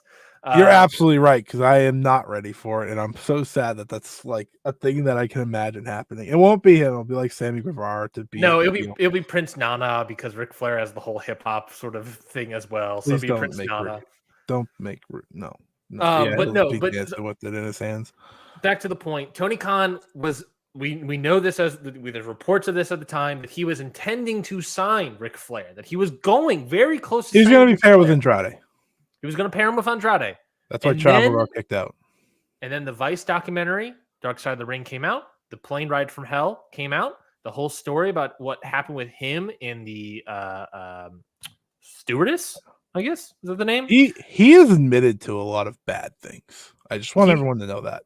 Of course, he has. He has. That whole documentary, which by the way also made Tommy Dreamer look bad, and he's your Impact Digital Media champion. Ric Flair was going to be signed and put into this company however long ago, a year plus ago. Apparently, time's up. He can get signed now because no one cares anymore. The Mel Gibson thing. Oh, all right, he's going to be an Oscar nominee. Twitter tells me a lot of people cared. And AEW must have felt that. You know why? Because they deleted the original signing post that they had tweeted. Did they? I did not know that. Yeah. A lot of people, and I feel bad for a lot of people in this scenario. But signing Ric Flair in the year 2023 without the allegations in the conversation is ridiculous. Sure. He's again, that was the main point I said on Twitter that, people freaked out about it or whatever. A lot of people agree with me, but like that is the problem. And that is the problem in it overall to a lot of what people are complaining about with AEW, right? It's a lot of old WWE faces now on their screen. And yes, I'm not, listen, Ryan. Right, look at me. I'm listening. Listen to me. I'm not saying I don't look at Swerve Strickland and think that at all. Like, I don't think like every single person that left WWE is a WWE guy. But you know who is? Ric Flair. You know who is? Big Show. You know who is? Edge, right? Like these are those guys. These are WWE guys. And they're just all coming out at once. I'm going to have to watch Ric Flair cut a broken ass promo because he can't talk anymore because the guy is so old. Like, I'm going to have to watch poor Big Show, man. When I watched Big Show walk out on Dynamite, I was so sad.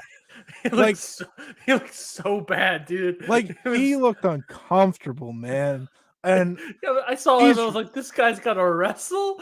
He's gonna wrestle, and he's just like beating the crap out of Kyle Fletcher, a guy who was on his way to being in the tag team of the year conversation at the beginning of this year. And man, I just have so many problems with all the old guys, but it starts with Ric Flair because Ric Flair should not be signed to a contract by this company. It is a useless contract. And to me, it is a move that is so easily avoidable that it's almost like you're just blind to your own fandom. You're a Ric Flair fan and you want him under contract. You mean the guy, Tony Khan, that when CM Punk returned, started a chant by himself in the gorilla position for CM Punk? I had someone message me about this. It was what did they say? One second.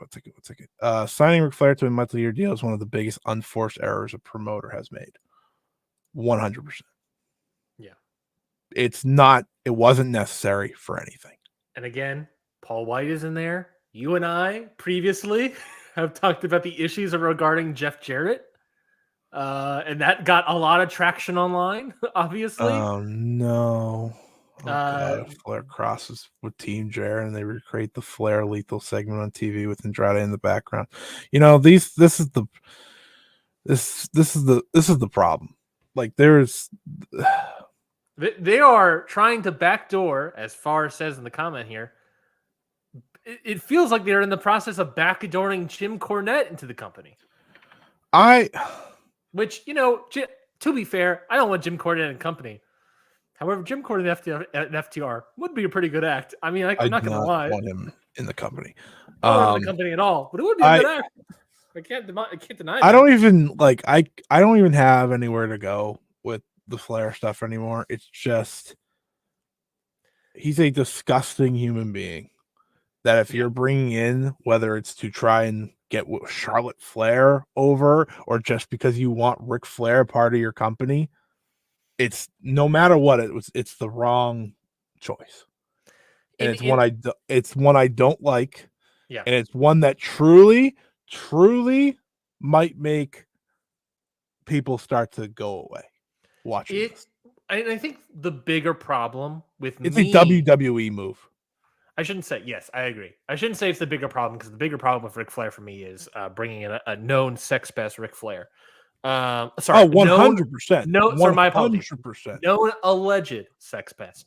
I feel bad for the women that work there. I feel bad for everyone that works there that respects and doesn't respect Ric Flair, but obviously the women he is admitted to many bad things. The other issue, another important issue that I have with the signing of Ric Flair and bringing in Jeff Jarrett that we sort of spoke about is that these are people that I don't think are draws anymore. Yet but what they do is they eat up a lot of TV time because you sign them to probably good deals. Jeff Jarrett, as we spoke about recently in a previous episode on a hot topic, has got more matches than the majority of the stars on this roster. Ric Flair is going to eat up TV time. Sting hasn't really eat up TV time, but I'm fine with that. Sting has been perfect in his role.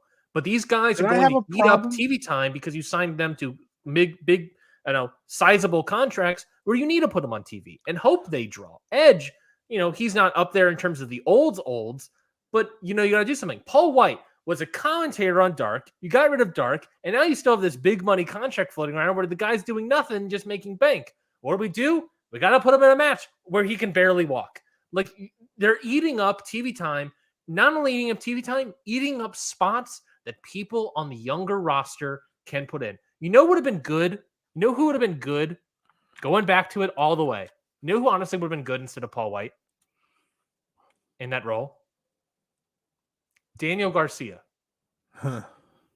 Daniel Garcia was wrong, returns to Chris Jericho, and Sammy Guevara, hopefully, healed up maybe, I don't know. But let's say Sammy Guevara returns at Full Gear, Sammy Guevara versus Daniel Garcia. It's there. But instead, because we had this contract of Big Show with Paul White, we got to put him in. We got to use him. We got to use Jericho, an act that was over, but that was 2 decades ago at this point, a decade ago or whatever at this point. But Jericho actually might be 2 decades old. Hold on. No, it's a decade. It's a decade, right? Maybe a decade and a half. Yeah, almost. Let's see. It's like 2009, 2010. This is 2009 to they had very unofficial reunions. 2009 to 2010. So yeah, about a decade and a half. That is very old. That is very old. But yeah, it's frustrating. There are guys that could have these top spots that make sense. Daniel Garcia is a guy that makes sense. But Paul White's there. Ric Flair's there now. Dude, you think Daniel Garcia, the Elite, is there? The story that they started with the Young Bucks being like, "Oh, you didn't look to us," blah blah blah. Like, yeah, that's a good story that I'm interested in now. But still, it's like, I don't know, man. I'm done. I'm done. I'm done. One Dynamite card that looks good on paper ain't gonna fix anything either for me. Just want everyone to know that. I would say, do you think there is some sort of way to get us out of the segment, some sort of audio clip or some sort of thing that can get us out of this segment and talk about Full Gear, Scotty? This folks at home. I'm teeing Scotty up to do something. He knows what it is, but he hasn't pressed any buttons yet. And now I look awkward, and I consider cutting this out of the podcast, but I know I won't. You know how desperately I want to click the video that we have. Why not? Why not? Who cares? Can we play We're that? an hour and a half. Yeah, we're an hour and a half in. So, listen to everybody. Nobody believes in you. What are you prepared to do about it? Don't let no one come into your house, take your meal, do what you need to do today. I'm not nervous. I'm just telling you. Tony Khan. Tony Khan. Time to listen. AEW Full Gear is coming up this November 18th. We are not Far loved it. as he should. Oh, I forgot about Rhonda. Oh, I don't give a shit about Rhonda. She's 100% coming to his company. There's no doubt about it in my mind. What if it's Rhonda and not Mercedes? That'd be a big win for me. I guess I don't know. Like, I don't know anymore. Well, I don't want Mercedes going anymore. So that's what's sad about to be fair, I never really did, but what's sad about the Mercedes thing is that we're now reaching the point where we don't want people to go to AEW. Oh yeah, I said that to you the other day, and you're like, I can't believe this is where we are. Yeah. If I told you right at the beginning of the year that Dragon Lee made the right decision, would you have believed me? Probably not. Probably not. But undoubtedly, he's on the main roster now. Undoubtedly, he's on the main roster. Was that this year? Was when he signed it? God damn. When he beat FTR for the tag titles. Yeah. This year's been long. That is how years go. Bastard. AEW Full Gear has a show. Telling lies. Inglewood, California, in the Kia Forum, November 18th. We're talking about it this week again because we won't be here because I'll be wedded this Saturday. Like that. But the matches, do not do this every time. The matches announced as of press time, and maybe we'll try to. I didn't even hear that one. That was a yeah. I'm done. Thank God you're not done. Matches that as of press time have been announced. There's 6 of them. We'll probably discuss other ideas for matches that are plausible. But here we got so far pre-show Ring of Honor World Tag Team Title match, MJF and TBA versus the Guns. And I think we'll also sort of lump in the main event here, the AEW World Title match, MJF versus Jay White. Scotty, who do you think the TBA is? And do you think Jay White or MJF is walking away with the world title? MJF's walking away with the world title. But my main problem with this story is now that Jay White has gone through every heel trope possible of I'm losing the title or I'm not winning this match, right? So it's like, which is a WWE thing. Yeah. I think the only thing left for Jay White is to climb a ladder, climb a ladder on Dynamite, grab it from the top rope, and then hold it up. I think that's the only other thing he has left to do. Yep. He's stolen the title, pinned MJF on TV. The list goes on and on and on, right? Yeah. Listen, I'm actually really looking forward to this match because I think it's going to be a great professional wrestling match, which I know this company's first concern is not that anymore, but for me it is. Yeah. The great pro wrestling matches, and Jay White, I don't know if you know this, Ryan, is a great pro wrestler. MJF, despite the many complaints, is a great pro wrestler. So we talked about positives. Jay White, one of them. Yeah. So at the end of the day, what should be the best part of this feud? The match. MJF wins.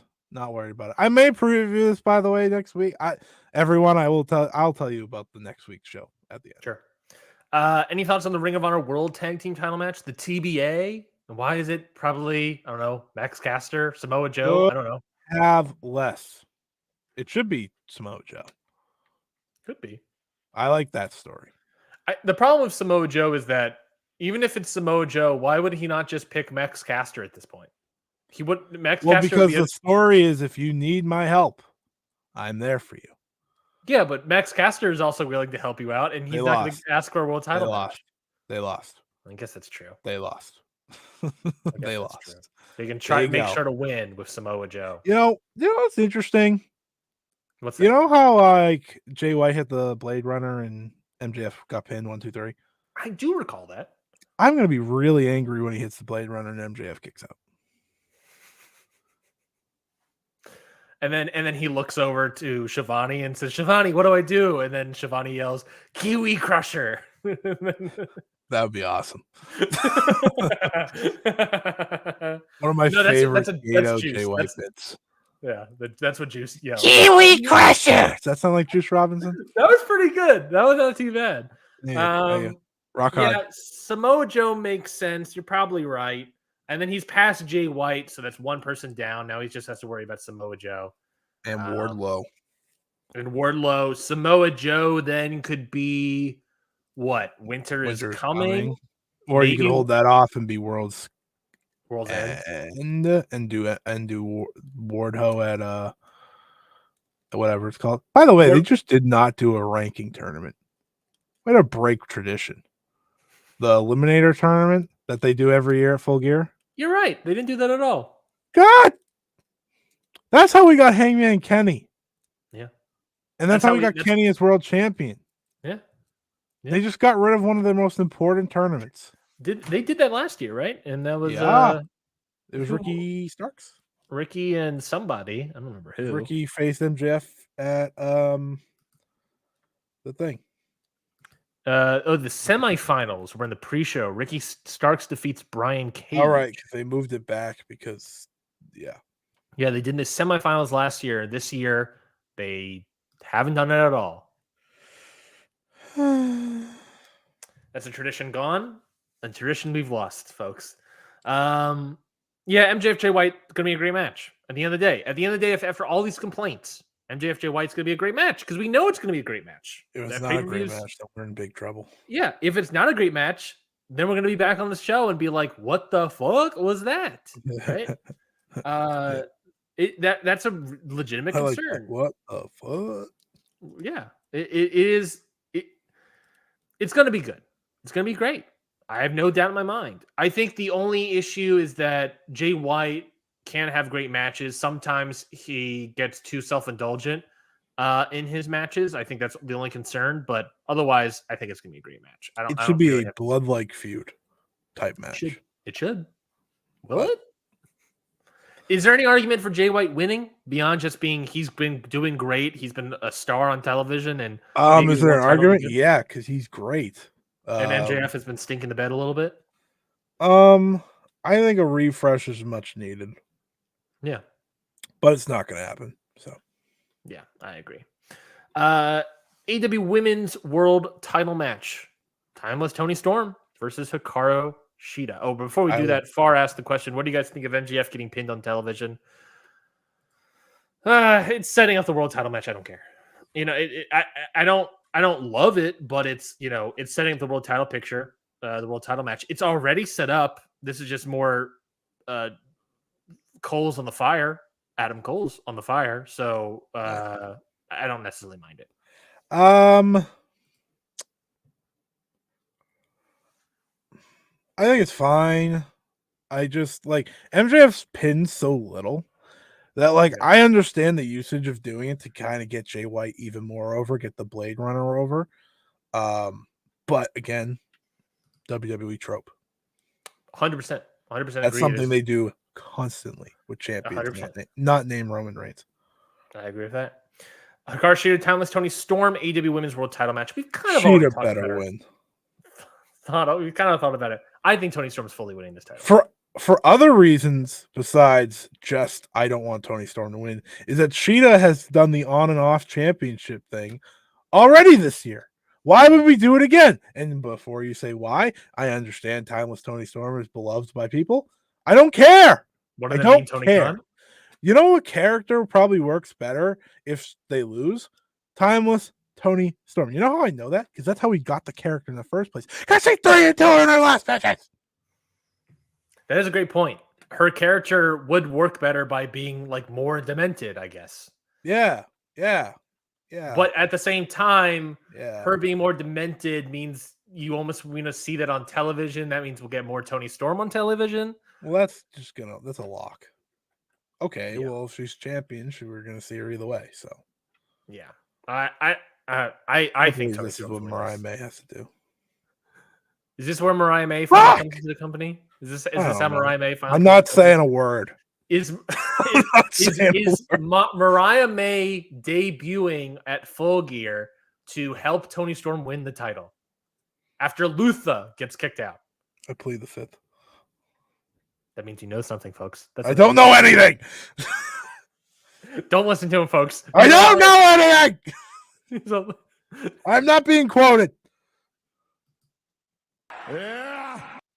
next match, 6-man tag team match: Sting, Darby Allin.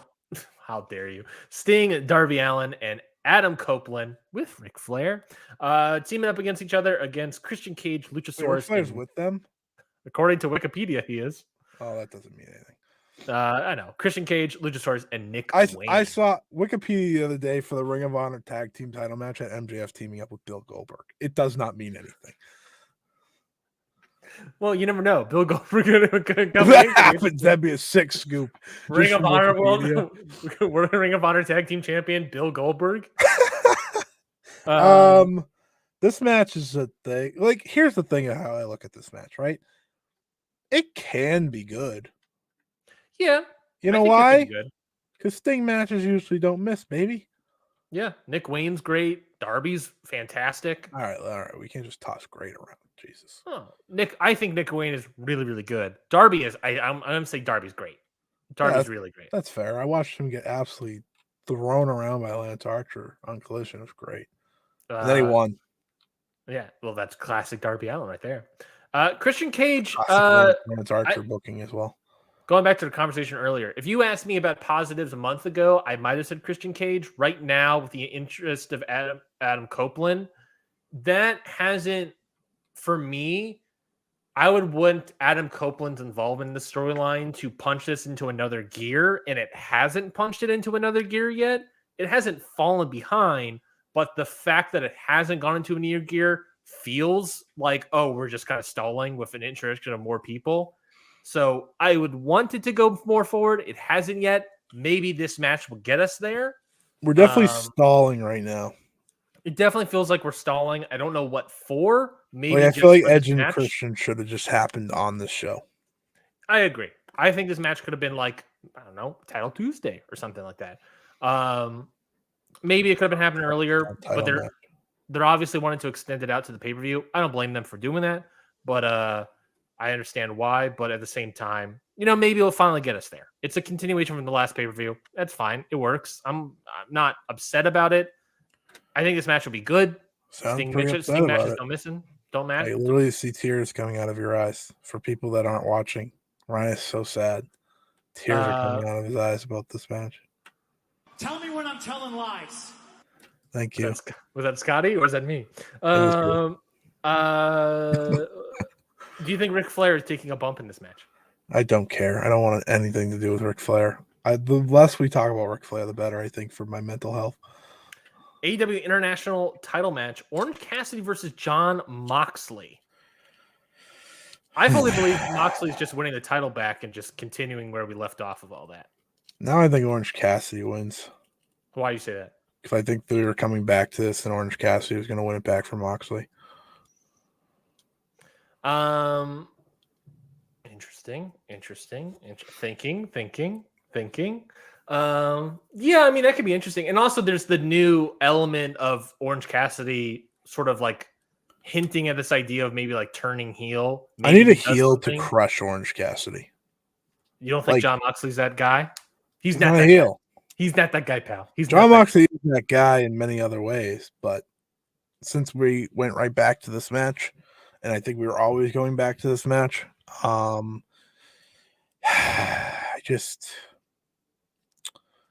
don't know. I need Orange Cassidy to win this match so that Jon Moxley can win the new Japan Intercontinental title. Oh, you're trying to stew me up, aren't you? We'll get to that, but my whole theory there hinges on if Jon Moxley wins the title here, then I know what's happening with the IC title there. So I need him to lose, but I think he's winning. So I don't know. I'm terrified, Scotty. I think he loses. I think it'll still be a good match. I don't think any of these pay-per-views are going to be bad matches. Sheeta Tony Storm. I have these concerns. pay-per-views are going to be fat. You know Well, what I'm saying? on paper, Tony Storm versus Hikaru Shida should be great. But right now, I don't know. Timeless Tony Storm? You kidding me? Don't know. Nah. Honestly, I would love if Orange kept the title and did like a heel cheating bit to win the title. That would be interesting. That would be very interesting because we kind of got hints of that, of like him ignoring his best friends and all this sort of stuff. So I think there's an interest of like him doing everything he can to keep the title, and maybe the thing that he has to do is like a low blow or something. You know, a Superman punch to the balls. I understand this. By the way, I just realized that Kenny Omega is like very much on track not to be on this pay-per-view because that street fight's happening on a TV show. So that's dumb. I'm so over Orange Cassidy. Really? I've been over Orange Cassidy for a very long time. Mm-hmm. And I understand the match with Moxley was great, yada, yada, yada. Guess what? You know who has a lot of great matches? John Moxley. Congratulations. Way to add another one. Is he your Hiromu? Oh, 100%. Where it's like everyone loves him. I'm like, I'm so over this man. Don't want him on my television. Absolutely. Yeah. No, I understand. Saying that as the guy with the Hiromu issue, I completely understand. Last match announced here: singles match, Hangman Adam Page versus Swerve Strickland. Oh, again, the match I'm most looking forward to. Again, should be a great match. It needs a step. It does feel like it needs a step, right? After obviously already doing the match previously and then a home invasion angle, it feels like a step should be coming. Perhaps we're going for a third match, which will have the step. So, in which case, if we're going to go for a third match, Adam Page is winning here, and we'll have a Texas Death match. Sounds good. Winter is coming. That's Texas Death. That's the Hangman way. So yeah, Texas Death at Winter's Coming in Arlington, Texas. That could then work. Swerve wins, and then Swerve challenges MJF and takes the title. All right, we're in. We're back in it, baby. Woo! How to fix AEW in 3 ways. 3 months. 3 months. Yeah. Swerve loses to Hangman. They do a Texas Death match. He goes for MJF. He wins the title. We're back, baby. Yeah, he wins in a month. He wins the title in a month. You're welcome, everyone. Absolutely hot shot him to the title. Yeah, that's not stunt booking. We're also describing him losing here. So, if he loses, Hangman's Hangman. Well, Hangman. Speaking of bad booking, Hangman for the majority of CM Punk's tenure. Yeah. Again, this match should be great. I have no qualms about this. This is the match I'm most looking forward to. Same. I think same. Are there any other matches you think could be on this pay-per-view based on the television? Not even a little, actually. There's no tag titles, trios Something titles. with Roosh, right? Yeah, better be. So we're saying Ricky Starks, Big Bill versus Roosh feuding with tag team champions now. Yeah, it's the match. Yeah, so aren't the Young Bucks have it? Don't they have a title match on this show? No, not yet. Didn't they win a tag title shot? No, they won a title shot at their choosing. And everyone just assumed it would be at the Kia Forum in California. That's good to know. Okay. But there's been zero inklings about it. I thought it was for Full Gear. So I was like, what are we doing? But that's fine. Yeah. It still could happen. But that they're very much feuding and talking with LFI and and all this stuff. So I don't know. I really don't know. We'll see what happens there. So, trios, no idea, because the Acclaim just run in a circle. Yeah. They've run in a circle since they won the titles. TBS, who's the TBS champion? Chris Statlander. Willow and Sky. Yeah, probably a 4-way between them and Julia. That makes sense. That would be a good way to wrap up. That's actually a match that makes sense, so I'm fine with it. So that makes sense. So it'll probably be Chris versus Abaddon then. Nothing made me. By the way, nothing made me more frustrated than seeing Abaddon come out for that #1 contenders match on Rampage last week, and then be like, Abaddon on a 17 match winning streak. I was like, she hasn't been on TV in like years, in like a year. She hasn't been on Dark or anything since like March. Any other stories that I'm missing? I think other titles that we're missing. No, we got all the titles. I think we got all the titles. The tag titles, no idea really what's happening with that. Because I think aren't the House of Black also involved in that storyline? Maybe it's a 4-way because I think BCC also helped out and scared off LFI. That's a AEW pay-per-view classic for the tag titles. Put them in a multi-man match and never a real big tag title match. So we're gonna say House of Black, LFI, Claudio and Wheeler Yuta, Big Bill, Ricky Starks, 4-way for the tag titles. You're missing Roosh. I said LFI. Oh. Which I assume is going to be Roosh and hopefully Drilistico. I'll take a Drilistico. That's good. Preston Vance, you know it. It's going to be Preston Vance and Drilistico. Young Bucks, nowhere to be found right now. Andrade and Miro, probably. They're doing that on Collision. Mm-hmm. That's plausible. Pay-per-view match. I'd welcome that. Plausible. What do you think the Young Bucks are doing? Do you think they're doing anything on the show? No. Right now, it feels like they're doing nothing on the show. So between that and Kenny, it's likely nothing. Great. As we all wanted and as we all expected. Full Gear, I think it should be a really good show.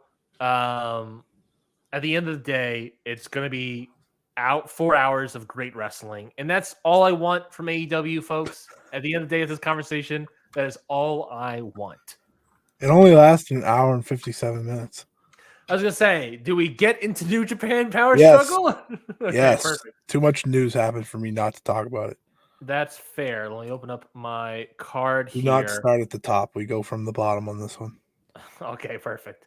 Then we'll open up with New Japan Power Struggle, IWGP US/UK heavyweight title match. Will Ospreay defeats Shota Umino in 40 minutes and 16 seconds. That's the top. I literally just said start from the bottom. The top of the card, as many people call that the main event. Yeah, and I said we start from the bottom. Okay. Well, then let me clarify here. Wait. So where do you want to start? The pre-show? No, I just want to start with like the basic beginning stuff. Okay. David Finlay defeats Tonga Loa. Oh, okay. I didn't watch that. I watched it because I'm crazy. And, you watched that? Well, I went out of my way and almost didn't have the possibility to watch the main event until I woke up early to watch Will Ospreay versus Shota Umino. Watched the main event this morning? Yes. I watched David Finlay to the semi-main last night. That's so funny. I'm crazy, dude. David Finlay Tonga Loa, it was fine. David Finlay looked more aggressive, which sort of spoke. One of the reasons I wanted to watch David Finlay in this match because I knew what was happening at the end, so I wanted to see. As someone perfectly said on Twitter, unfit Finlay. Yes, I have been off the David Finlay train since the beginning, folks.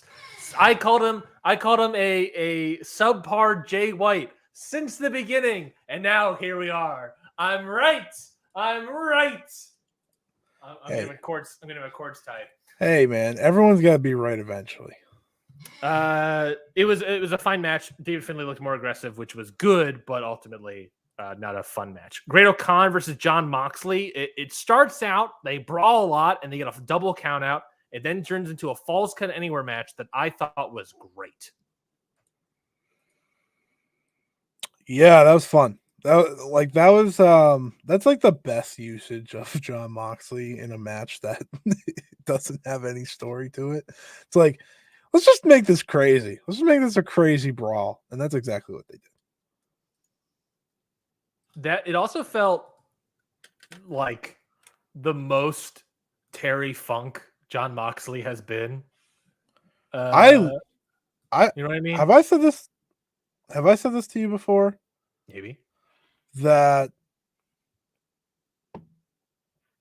John Moxley in New Japan for me is infinitely better than John Moxley in AEW. Infinitely? I don't know if I would agree with infinitely. I think he's so good in New Japan. He is great. He is great. Like he's just this. He is just so like badass. Like he's extra badass in New Japan. Infinitely's a little bit extreme. I'm not gonna lie to you, but like maybe that's because of his theme song. I like his theme song more in New Japan. So I think that's why it's Infinitely. But he just has like this aura to him that is so different from the rest of the New Japan roster. So he stands out more. Yeah. And like he's having this awesome, fun brawl with Great O'Khan, right? They have no story. But they were just like, let's just go around Osaka. Why not? Like, let's just wrestle through this damn building and tear each other apart. And it was so sick. Do you think there's any follow up with Great O'Khan? He's been on a lot of losses lately and just got his hair cut off mid match. Well, company's gonna need a leader. I'm not company. What is this? United Empire? Yeah, they need a leader soon. Why not Great O'Khan? Emperor O'Khan. Emperor, that'd be kind of sick. Why not? Why not? My cat just is attacking the door because they want to get in. Ooh, where's the lie? Something. I don't know. Just go. Kazuchika Okada, Tomohiro Ishii, and Hiroshi Tanahashi, one of the best 6-man in the game today, defeat Mikey Nicholls, Shane Hasten, Zack Sabre Jr. to defend successfully the never openweight 6-man tag team titles. I love that they took these titles. Me too. It's been so good. Can I add a title to Tomohiro Ishii? Not a physical title, but a lot of people call him one of the best G1 wrestlers in modern G1 history, right? Yeah. I think Tomohiro Ishii might be one of the best 6-man wrestlers. I like him better in 6 men than I do even in singles. Because I watched this match and then I was like, man, this is great. Tomohiro Ishii was great in this match. And then I was like, wait, what? Didn't Tomohiro Ishii also have a fantastic never 6-man run with Hiroki Goto and Yoshihashi? Yeah. And he was great in that too. And then I was just like, is he? I gotta think about it. But I was like, is he one of the best 6-man wrestlers? Trios wrestlers today? Yeah, for sure. I think the best booked title in New Japan this year has been the never openweight titles, at least since these 3 have won it, because these 3 have like they've had like the dream run, which obviously is the point when you put the belts on Okada. But they beat El Desperado, Minoru Suzuki, and Ren Narita, which was great. I really enjoyed that. Then they beat Blackpool Combat Club, John Moxley, Claudio, and Shota, which was a great build to that, a great match. I even thought the match with Hiroyoshi Tenzan, Tiger Mask, and Togi Makabe and Korkin was so. It wasn't like, obviously it's not like a blow away match, but the story of the match was these old guys just trying to give it one last time in a rockin' Korkin, and it was so much fun. And then they faced the Motor City Machine Guns and Josh Alexander, which again rocked. And then TMDK has been great all year. So only 4 or 5 matches with these guys, and but everyone's memorable. Yeah. You can remember at least one bit from everything. That Ishii headbutt to Josh Alexander, the Claudio swing, I remember. They made the Tenzan match memorable. Yeah. Just like Tenzan trying to give like one more gasp essentially in his career, let alone that match. And I thought that was so good because he can barely move, but he's like, I'm gonna try, man. Like, I'm gonna try this one last time. That's all I need from you, Tenzan. That's all I need. Great match. Really, really good match. Really fun. Zack Sabre Jr. and Ishii have great chemistry. Super Junior Tag League final match, Catch 2-2. Hey. My apologies. You're right. I'm reading Cage Match. I don't remember. Cage Match doesn't have promos in between these matches. No, they should, though. That would really help my life if they put those in there. Talk to me. What happened in between? The lights go out. Bryan Danielson pops on the screen with a thing over his eye, playing up the broken orbital bone. Poor Andrade, right? He doesn't get any credit for that broken orbital bone. They're using it in this story. But it's great. Danielson's like, I've beaten you twice. You've injured me twice. So it's like, what's the reason for running this match back? Danielson's left injured both times. What was the price? And essentially, he's like, I'm going to break your arm, blah, blah, blah, at the Tokyo Dome. Guys, people, folks, Ryan, everyone. Me? Bryan Danielson's wrestling inside the Tokyo Dome to start off next year. And it's against Kazuchika Okada. Again. Hashtag my main event. Yeah, undoubtedly. Can we do another vote? Can Naito get the semi-main? No, I want Naito to get the thing, but like nothing's better than this. This is the one, you know. This is the one that all us fans are gonna be out to see. Obviously people make a joke, oh, it wasn't in Tokyo, no 5 stars. There's a different feel with Bryan Danielson stepping into that Tokyo Dome. I can't wait. Final countdown might hit like crack if that's what they play. I think you pay for it. Why not? Who cares? Tony Khan, be a man. Pay for it. Pay for it. Don't make me play the video again. Super Junior Tag League final match. Catch 2-2. Francisco Akira and TJP defeat House of Torture Show and Yoshinobu Kanemaru to win the Super Junior Tag League. Pretty good. Fine. All right. This is good. Desperado and Master Wato were the best part of Tag League, and they didn't get a final spot. They were in the opener. Were they? Well, I learned why they didn't get a final spot because of the Hiromu challenge, but yeah, I'm still a little hurt. That's fair. Instead, this match was good. House of Torture, baby. This match was good. Francisco and Kira and TJP are one of the best tag teams this year. Yeah, 2-2 has been great. And House of Torture is House of Torture. Damn right, baby. Damn right, so, baby.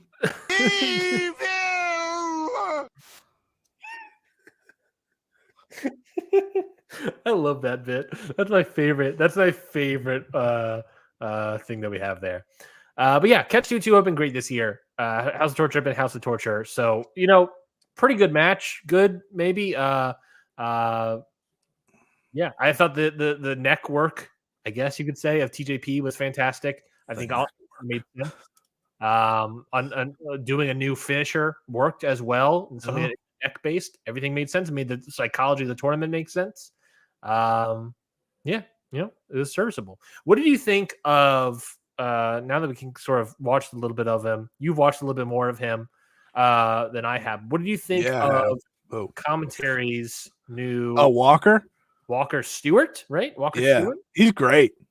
I really like him. I think as time goes on, he's gonna get better and better, obviously, as he gets more comfortable. This was what, his second show in Japan ever, right? And he's just been, thrown into action. But I think he's very professional in the way he calls. And obviously, the reason he's a commentator at the age of 21 is his voice and how confident I'm sure he is in his stuff. But I think by Wrestle Kingdom, he's going to be really comfortable. And I think that's great. Like, I think getting him in now was the right choice. Yeah, he has like a lot of like Ian Riccoboni, like professionalism in his voice that I really like. I will say, and I think you're right. I think it's mostly because he's still early on. This was advice I was given once, was that he is doing commentary, as an example, too much like he's doing Ryan Seacrest. He's very professional, very put on. He needs to show more personality, show more of his own personality. I think as he gets more comfortable, we'll see that. For sure. And I think that's just a matter of time. I want to see more of his personality. I think he was the right choice. I think so far, I think he's a solid choice. I want to remain to see what we get moving forward. But for right now, I'm like, yeah, he's a solid pick. He shouted me out on the Fighting Spirit Unleashed show, so by default, I like him more. So you're telling me we gotta kick out Chris Samson on Wrestle Kingdom and bring him in to do a Wrestle Kingdom interview? And that is not what I said, Chris Sampson. That's very different previews there. Very true. Very true. Maybe we still get Walker Stewart. Maybe we try to. I'd love to get Walker on. Walker, I think that's Kevin Kelly's last show at the Dome, but I think Walker gets to do some of it at least. That would make sense. That makes sense. Do a little passing of the torch there.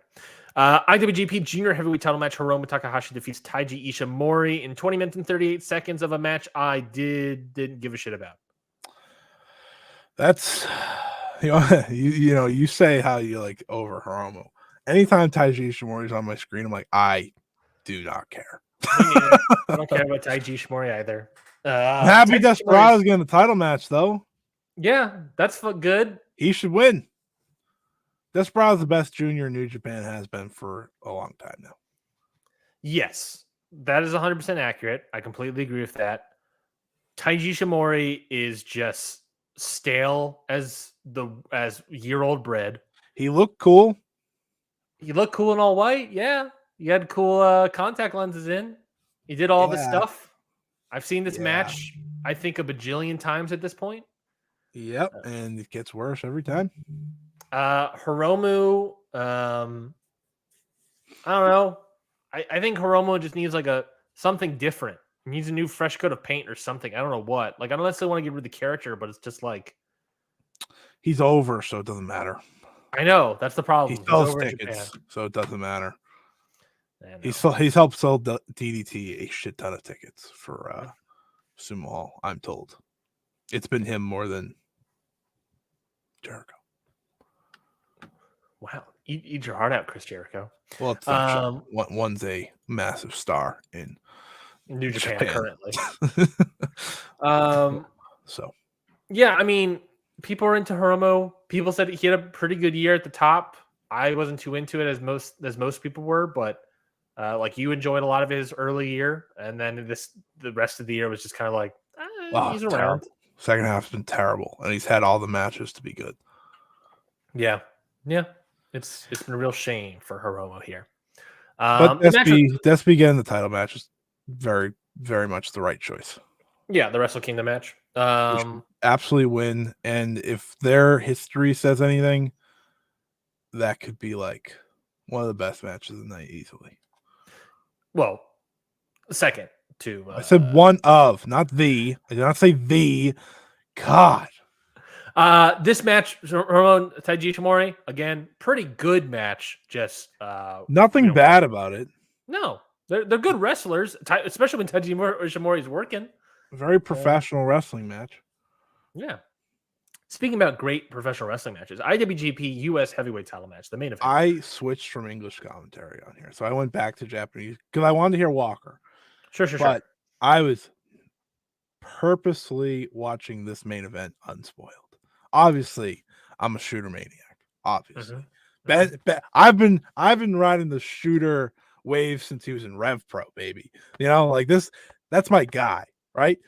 You know this. What are you gonna play a video? Are you playing something? Okay, you looked like you were clicking something. I was like, I've been a shooter guy. I've believed in shooter time and time again. I want him to have his moment. I understand a lot of people have went with Tsuji. Like a lot of people like Yu Uemura, Ren Narita's there, but I have been the shooter guy, and I believed in this match, the way they told the story. That's the way they've told the story to get here. Like if you've watched, remember the Rev Pro match where he won and his dad called it, and then they had the match at Historic Crossover last year where he couldn't win, and now we're here. So unspoiled going into this. I switched to Japanese commentary just to get the vibes, get the excitement, because it's just a different feel. And my God, I was heartbroken. Yeah. I was so locked in. Fastest 40 minutes of my life. Yeah, they move quick. Man. Yeah. I'll let you talk first. Great match. It felt and I think this is the biggest compliment I can give to Shota Umino. This felt like the Will Ospreay, Kenny Omega Wrestle Kingdom match earlier this year. Yeah. That's what this match felt like. Which is a credit to Shota 100%. Credit to Shota, credit to Will Ospreay. Well, he doesn't need. He's got enough. He's got enough flowers. People give him flowers all the time. He's gonna get another 5-star match. Who cares? Shut up. He sneezes 4-star matches. That's I'm not giving him credit anymore. Yeah. Done. He doesn't need it. Yeah, it's just a great match. There was the element that commentary noted, I believe it was Chris Charlton noted, that the moment he got rid of and started shedding that sort of like Hiroshi Tanahashi ace figure and started leaning into more of like that badass Moxleyism stuff, that's Shooter. That's when he went full prick in this match, I was like, yeah, you get him. Yeah, it was great. He was so good in that role. That's what he has to do. That's the Shooter I want to see. That's what you've seen in him. You remember who was a prick at the beginning of their career, kind of? Naito? Okada was kind of a prick. Oh, he was a heel prick. Now he doesn't have Gato in his quarter, so it's a little different, but Kiwi Crusher. Shota Umino, I thought this was undoubtedly the best match of his career. It's the coming out match for him. I think. Will Ospreay again killing it. That sell the DDT to the ring apron sell was fantastic. That's how you sell a move, not take notes, JD McDonough. The Tiger Bomb. The Tiger Bomb to the dual tables, very reminiscent of the Omega MJF thing. That's what I thought about. But the Tiger Bomb through the tables, that was fantastic. The moment where Shooter switched into more of the badass stuff, his nose breaks. He takes Ospreay to the outside and just throws him across the barricades over and over and over again, just looking like a badass. That is a great moment. And yeah, just the finish. I like how, the Hidden Blade was a great finisher, but I'm realizing now, that's just his V trigger. That's just the move he can pop out of nowhere and just kill you with. Yeah. That's how you do it. And that he's gotten it over, and it's so good. The Storm Driver's great. I love that as a finisher. I wish that was his finisher. I wish it wasn't the lead up to the Stormbreaker, but whatever. That should be like his burning hammer. It should be the Storm Driver 93. But whatever. These are my tiny complaints. I would have, if I had to give one tiny complaint, because I'm not like a 5-star person here. I went 4.5. If I had to give a complaint, it would be like, I think if you trimmed a couple minutes off, maybe like 3 to 5 minutes off. Once I saw this was 40 minutes, I was like, I know exactly what Ryan's gonna say. Exactly. My sweet spot is like 35. That's just a you thing. That's just a me. That's my preference. If you trim off just a little bit, trim off a little bit of fat, you get more into it, because I love wrestlers that go nonstop, full speed ahead, destroy each other, 35 minutes in and out. Well, maybe not in and out for 35 minutes. Well, for some people. Never mind. 35 minutes is fantastic timeline for me. 40 minutes, a little bit too long. But doesn't matter. It doesn't matter. That's a minor complaint to a fantastic match. Fantastic 4.5 match. Now, is Shooter the guy for me? No, it's still Yota Tsuji. I'm still Yota. I'm still full. Shota's the ace, Tsuji's the Naito. Yeah, maybe. That's what it is. That's what it 100%. That is 100% their placement moving forward. And where's Red Narita and all this? He is maybe Ishii someday. Is that the current flop of the year? Is Red Narita? Is he even on this card? No, we just shit on AEW for an hour, dude. Like, how could he be the flop of the year? Yeah, for New Japan, that's what I meant. But for New Japan, maybe. Okay, so this was the most invested I've been in a men's professional wrestling match. in, I don't know. I never am usually this invested in a match. It's one of my favorite matches of the year. The reason it's not perfect is because it didn't have the right winner. Every bit of this match was telling the story of Shota overcoming Ospreay and winning that title just for him to lose. And that is not an Ospreay fault. That is not a Shota fault. In the end, it is a continuation of Gato not going with the future in this company. We said it with Yota Tsuji. We say it now with Shota Umino. It's something they refuse to do. And instead, Ryan, the most likely scenario is that they're giving this title and they're having Will Ospreay lose his final New Japan match to either an AEW wrestler or someone who ain't him. Can we talk about that, please? We will in a second. I just want to give credit to this match real quick because I thought it was truly phenomenal. Like I said, one of my favorite matches of the year. Like you said, another banner performance for Ospreay. But this was a complete performance for Shota Umino. And I think we've now gotten to the point where he came up short again in his biggest match and his best match. He will now add that next finisher that he needs to get the job done, which is something we've talked about. Moxley coming out there to try to rally the boys, like the imagery I had of when he used to be in Moxley's corner, now Moxley's in his corner. That was such a cool moment. Yeah. Like I was literally on the edge of my seat. Again, most I've cared about a men's professional wrestling match in a very long time. I can't tell you the last time I was this invested. And when that Stormbreaker got hit, boy, was I devastated. And it only got worse from there. Yeah. So post-match, Moxley and Ospreay come face to face. As we know, it's going to be them at Wrestle Kingdom, but not just them, because that's when David Finlay comes out. He shillelaghs all of them. He shillelaghs Callum Newman. Nobody else is around. Him and Gato take out a big fiend-sized hammer and smash both the IWGP US and UK title belts.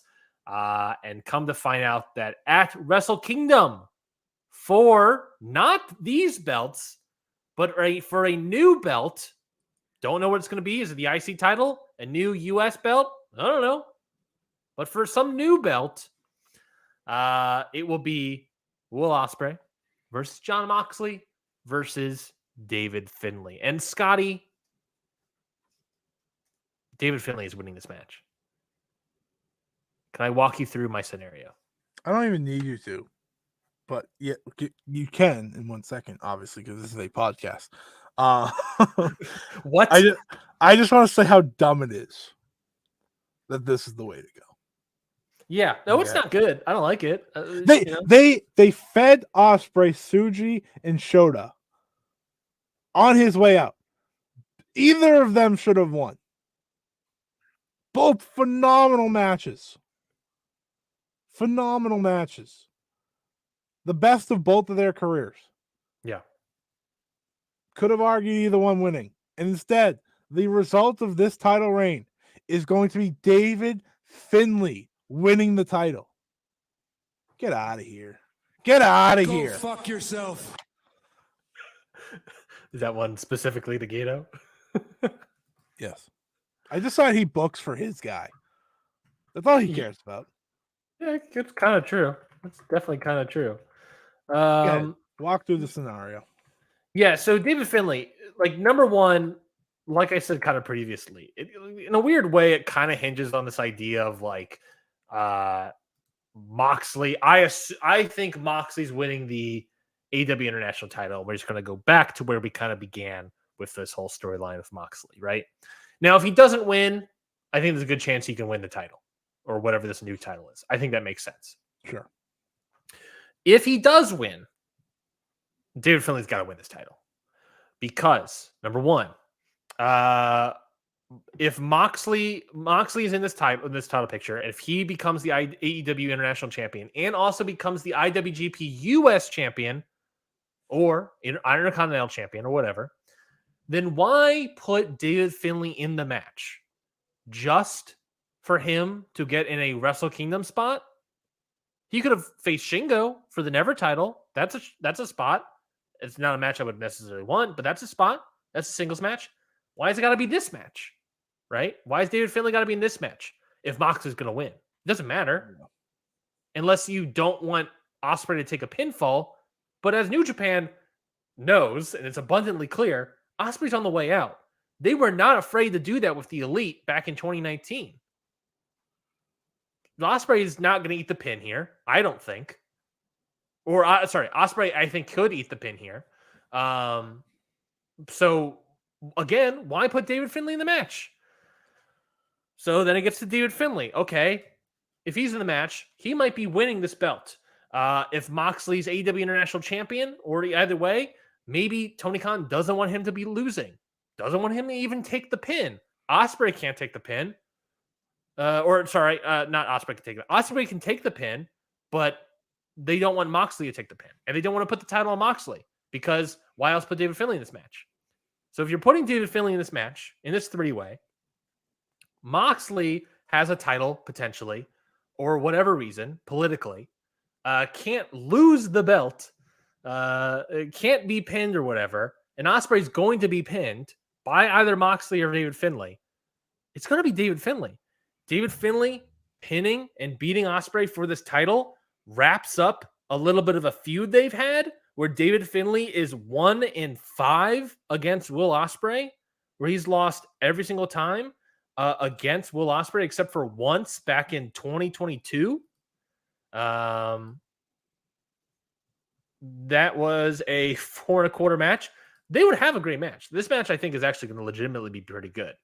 But I fully believe that you can continue and kind of wrap up the David Finlay story arc with Will Ospreay. David Finlay is a guy, as I've stated, is not working right now. So if you want to give him a second chance Gato push because Gato's with him, so he really wants him to do something, he wins the title. He beats Will Ospreay. Moxley's a big star that you have the ability to use, and you want to put him into this feud and everything that's been involved with it, but he can't lose. You got to make it a triple threat. You got to have David Finlay win. It's the only thing that makes sense, folks. And I don't like it because, like I said, he's a subpar Jay White and is not going to get and should not get this. He is not the guy. He's not that guy, pal. He's not that guy. And I'm afraid that he is 100% going to be winning this title. And I'm not happy about it. Yeah, it's a bad choice. It's a bad choice. They're in trouble. Mid! That's true. They are in trouble, though. He is their pick for the next top Gaijin star. Yeah. Woof. No, he is 100% not the guy that needs to be this Gaijin star for New Japan. They're losing Ospreay. They're getting some more AEW influx, but it's like that's your top Gaijins coming in, or just AEW people that you can bring in. Yeah. They don't have anybody. David Finlay's your top guy. Tama Tonga, who's kind of. I mean, they have Zack Sabre Jr., but he's not American. He's a Gaijin, sure. I don't care if he's American. Sure. Ospreay also is not American. Great point. I don't know why I brought up the point. Disregard that. Jay White also.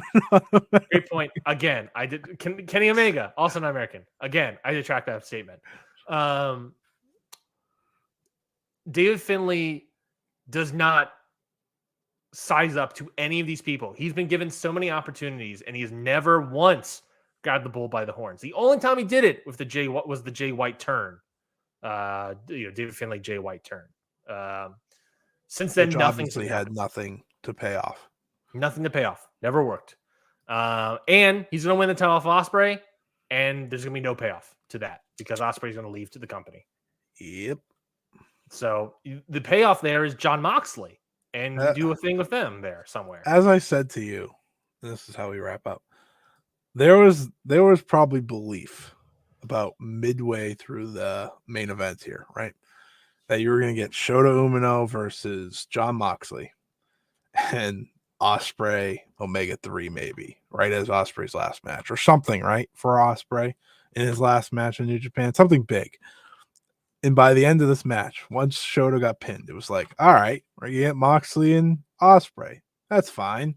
Great match. Sure. And instead, Shota Umino has no big match. Ospreay is not only facing Moxley, but he's also facing David Finlay. Strap in, folks. Strap in. And there will be no Kenny Omega at Wrestle Kingdom. But we're getting Brian Danielson, so That's true. I'll That's very true. I'll rejoice in that positive. Long episode, folks. Yeah. A lot of complaints about wrestling nowadays, but we try to give as many positives as we can. Hey, man. I loved Will Ospreay and Shooter. Yeah, I can't wait for Brian Danielson. I think Bang Bang Gang are some of the best stuff in AEW right now. Yeah. And if Ospreay, knock on wood, goes to AEW, that'd be fantastic. And All Japan's so much better than pretty much everything we talked about. I saw who they crowned today as their new Triple Crown champion. You kidding me? You kidding me? Why do we not talk about them? God. No, we've already gone 2.5 hours. We were big Noah. We were big Noahites. Yeah. That was a bad decision. Yeah, well, that's it for us here, folks, for Ring Post Radio. We appreciate you for listening along. We appreciate everyone that's commented on the show. We appreciate everyone that subscribes to the podcast. If you missed the live feed, you can always subscribe and listen to the podcast wherever you get podcasts. Scotty, talk to the folks. Anything to plug? What's your match of the week? Anything to plug? And I guess plans for next week. Oh yeah, plans for next week. I at least have one guest lined up. We'll probably do a full gear. I was gonna say a full out preview of Full Gear, and then Full Out made me laugh because that's a combination of two of their pay-per-views. So I just but I think I'm gonna preview that and then review Lone Star Shootout, which is this coming Friday. Because that's a great top of the card. So I think that's the plan as we stand. I don't know when that episode's going to be recorded. I don't know when that episode's going to drop, but that is the plan as of now. I will make sure to get that out. And when I say I'll make sure, I mean I will record it and Ryan will do the rest on his wedding weekend, because that's the way we do. That's the way we do things here, baby. I think I can probably get it out Sunday afternoon. Maybe I can definitely get it out Monday. That's good. That means I don't have to rush. Overall match of the week. MJF versus Kenny happened after the last time we record. So actually, I think it happened during when we It happened during our recording. But either way, yeah, I'm not gonna be here next week, as Scotty just stated. Next time you see me, you'll be a married man. I'll be a married man. I'll be taking ladies. And like any ladies listen to our show. I think hey, if they do, respect to you. Thank you for listening. If they do, Scotty is available. That is not what I meant. What's your match of the week, bud? Match of the week. I would give a proper match of the week, but I don't want to give any praise to that show. So my actual match of the week, my non blood money match of the week, is going to be Rampage is the triple threat lucha match that opened the show. Commander El Hijo del Vikingo and Penta El Zero Miedo. I thought that was a really good match. Really, really great match. Lucha, baby. Just do more lucha. That's we've been arguing that forever. Just do more lucha. That's all you need.